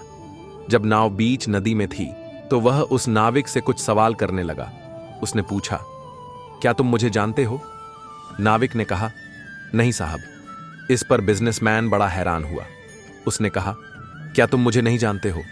मेरी फोटो तो आए दिन अखबारों में छपती रहती है। मैं इस देश का बहुत बड़ा बिजनेसमैन हूं। क्या तुम अखबार नहीं पढ़ते? नाविक ने उत्तर दिया, नहीं साहब, मुझे पढ़ना लिखना कहां आता है। बिजनेसमैन बोला, क्या तुम्हें पढ़ना लिखना नहीं आता? और यह कहकर हंसने लगा। फिर उसने दूसरा सवाल किया। उसने बताया कि मैं इस गांव में क्यों जा रहा हूं तुम्हें पता है? क्योंकि मैं यहां पर एक बहुत बड़ी मिनरल वाटर की फैक्ट्री खोलना चाहता हूं। मिनरल वाटर जानते हो? नाविक बोला, नहीं साहब। बिजनेसमैन ने समझाया, मिनरल वाटर मतलब पानी, जो बोतलों में पैक होकर शहरों में दुकानों में बिकता है। क्या तुमने शहरों में कभी ऐसी पानी की बोतलें बिकती हुई नहीं देखी? नाविक ने जवाब दिया, नहीं साहब, मैं कभी शहर गया ही नहीं। मैं कभी इस गांव से बाहर निकला ही नहीं। इतने में बिजनेसमैन हंसने लगा और कहने लगा, तुम भी कैसे आदमी हो? तुम्हारी जिंदगी तो बेकार है। तुमने कभी शहर भी नहीं देखा। ऐसे में नाव चलते चलते एक चट्टान से टकरा गई और नाव में छेद हो गया और नाव में पानी भरने लगा। नाविक और बिजनेसमैन दोनों चिंतित हो उठे। नाविक ने बिजनेसमैन से कहा, साहब, आपको तैरना तो आता है ना? बिजनेसमैन ने कहा, नहीं, मुझे तैरना नहीं आता। क्या हम डूबने वाले हैं? क्या हम मर जाएंगे? और ऐसा सोचकर वह घबरा गया और कहने लगा कि तुम मुझे बचा लो। मैं किसी भी कीमत पर जिंदा रहना चाहता हूं। मैं तुम्हें जो तुम मांगो वह सब कुछ दे दूंगा, लेकिन तुम मेरी जान बचा लो। नाविक बोला, डरने की कोई बात नहीं साहब, मुझे तैरना भी आता है और डूबते हुए लोगों को बचाना भी आता है। इतने में बिजनेसमैन को अपनी गलती का एहसास हुआ। उसने महसूस किया कि कभी किसी भी व्यक्ति को कमजोर नहीं समझना चाहिए। हर इंसान की अपनी एक अहमियत होती है। क्या पता हमारी सक्सेस की राह में कौन कहां काम आ जाए। एक बार की बात है, एक शेर जंगल में सो रहा था। जब शेर सो रहा था तो उस समय एक चूहा सोते हुए शेर के साथ खेलने लगा और उसके शरीर पर उछल कूद करने लगा। इससे शेर की नींद खराब हो गई और वह उठ गया तथा शेर बहुत गुस्सा हो गया। गुस्से में शेर ने चूहे को दबोच लिया और जैसे ही शेर चूहे को खाने को हुआ तभी चूहे ने उससे विनती करी कि उसे वह छोड़ दें। और वह उसे कसम देता है कि कभी उसकी जरूरत पड़े तब वह जरूर शेर की मदद के लिए आएगा। चूहे की इस साहसिकता को देखकर शेर बहुत हंसा और उसे जाने दिया। कुछ महीनों के बाद कुछ शिकारी जंगल में शिकार करने आए और उन्होंने अपने जाल में शेर को फंसा लिया और उसे उन्होंने एक पेड़ से बांध दिया। ऐसे में परेशान शेर खुद को छुड़ाने का बहुत प्रयत्न किया, लेकिन कुछ कर न सका। बेबस होकर वह जोर से दहाड़ने लगा। उसकी दहाड़ बहुत दूर तक सुनाई देने लगी। वहीं पास के रास्ते से चूहा गुजर रहा था और जब उसने शेर की दहाड़ सुनी तब उसे आभास हुआ कि शेर तकलीफ में है। जैसे ही चूहा शेर के पास पहुंचा, वह तुरंत अपनी पैनी दांतों से जाल को कुतरने लगा, जिससे शेर कुछ देर में जाल से आजाद हो गया। जाल से बाहर निकलने पर उसने चूहे को धन्यवाद दिया। बाद में दोनों साथ मिलकर जंगल की ओर चले गए। कहानी की सीख: इस कहानी से हमें एक दूसरे की सहायता करने की सीख मिलती है और नाजायज किसी को परेशान नहीं करने का सबक भी मिलता है।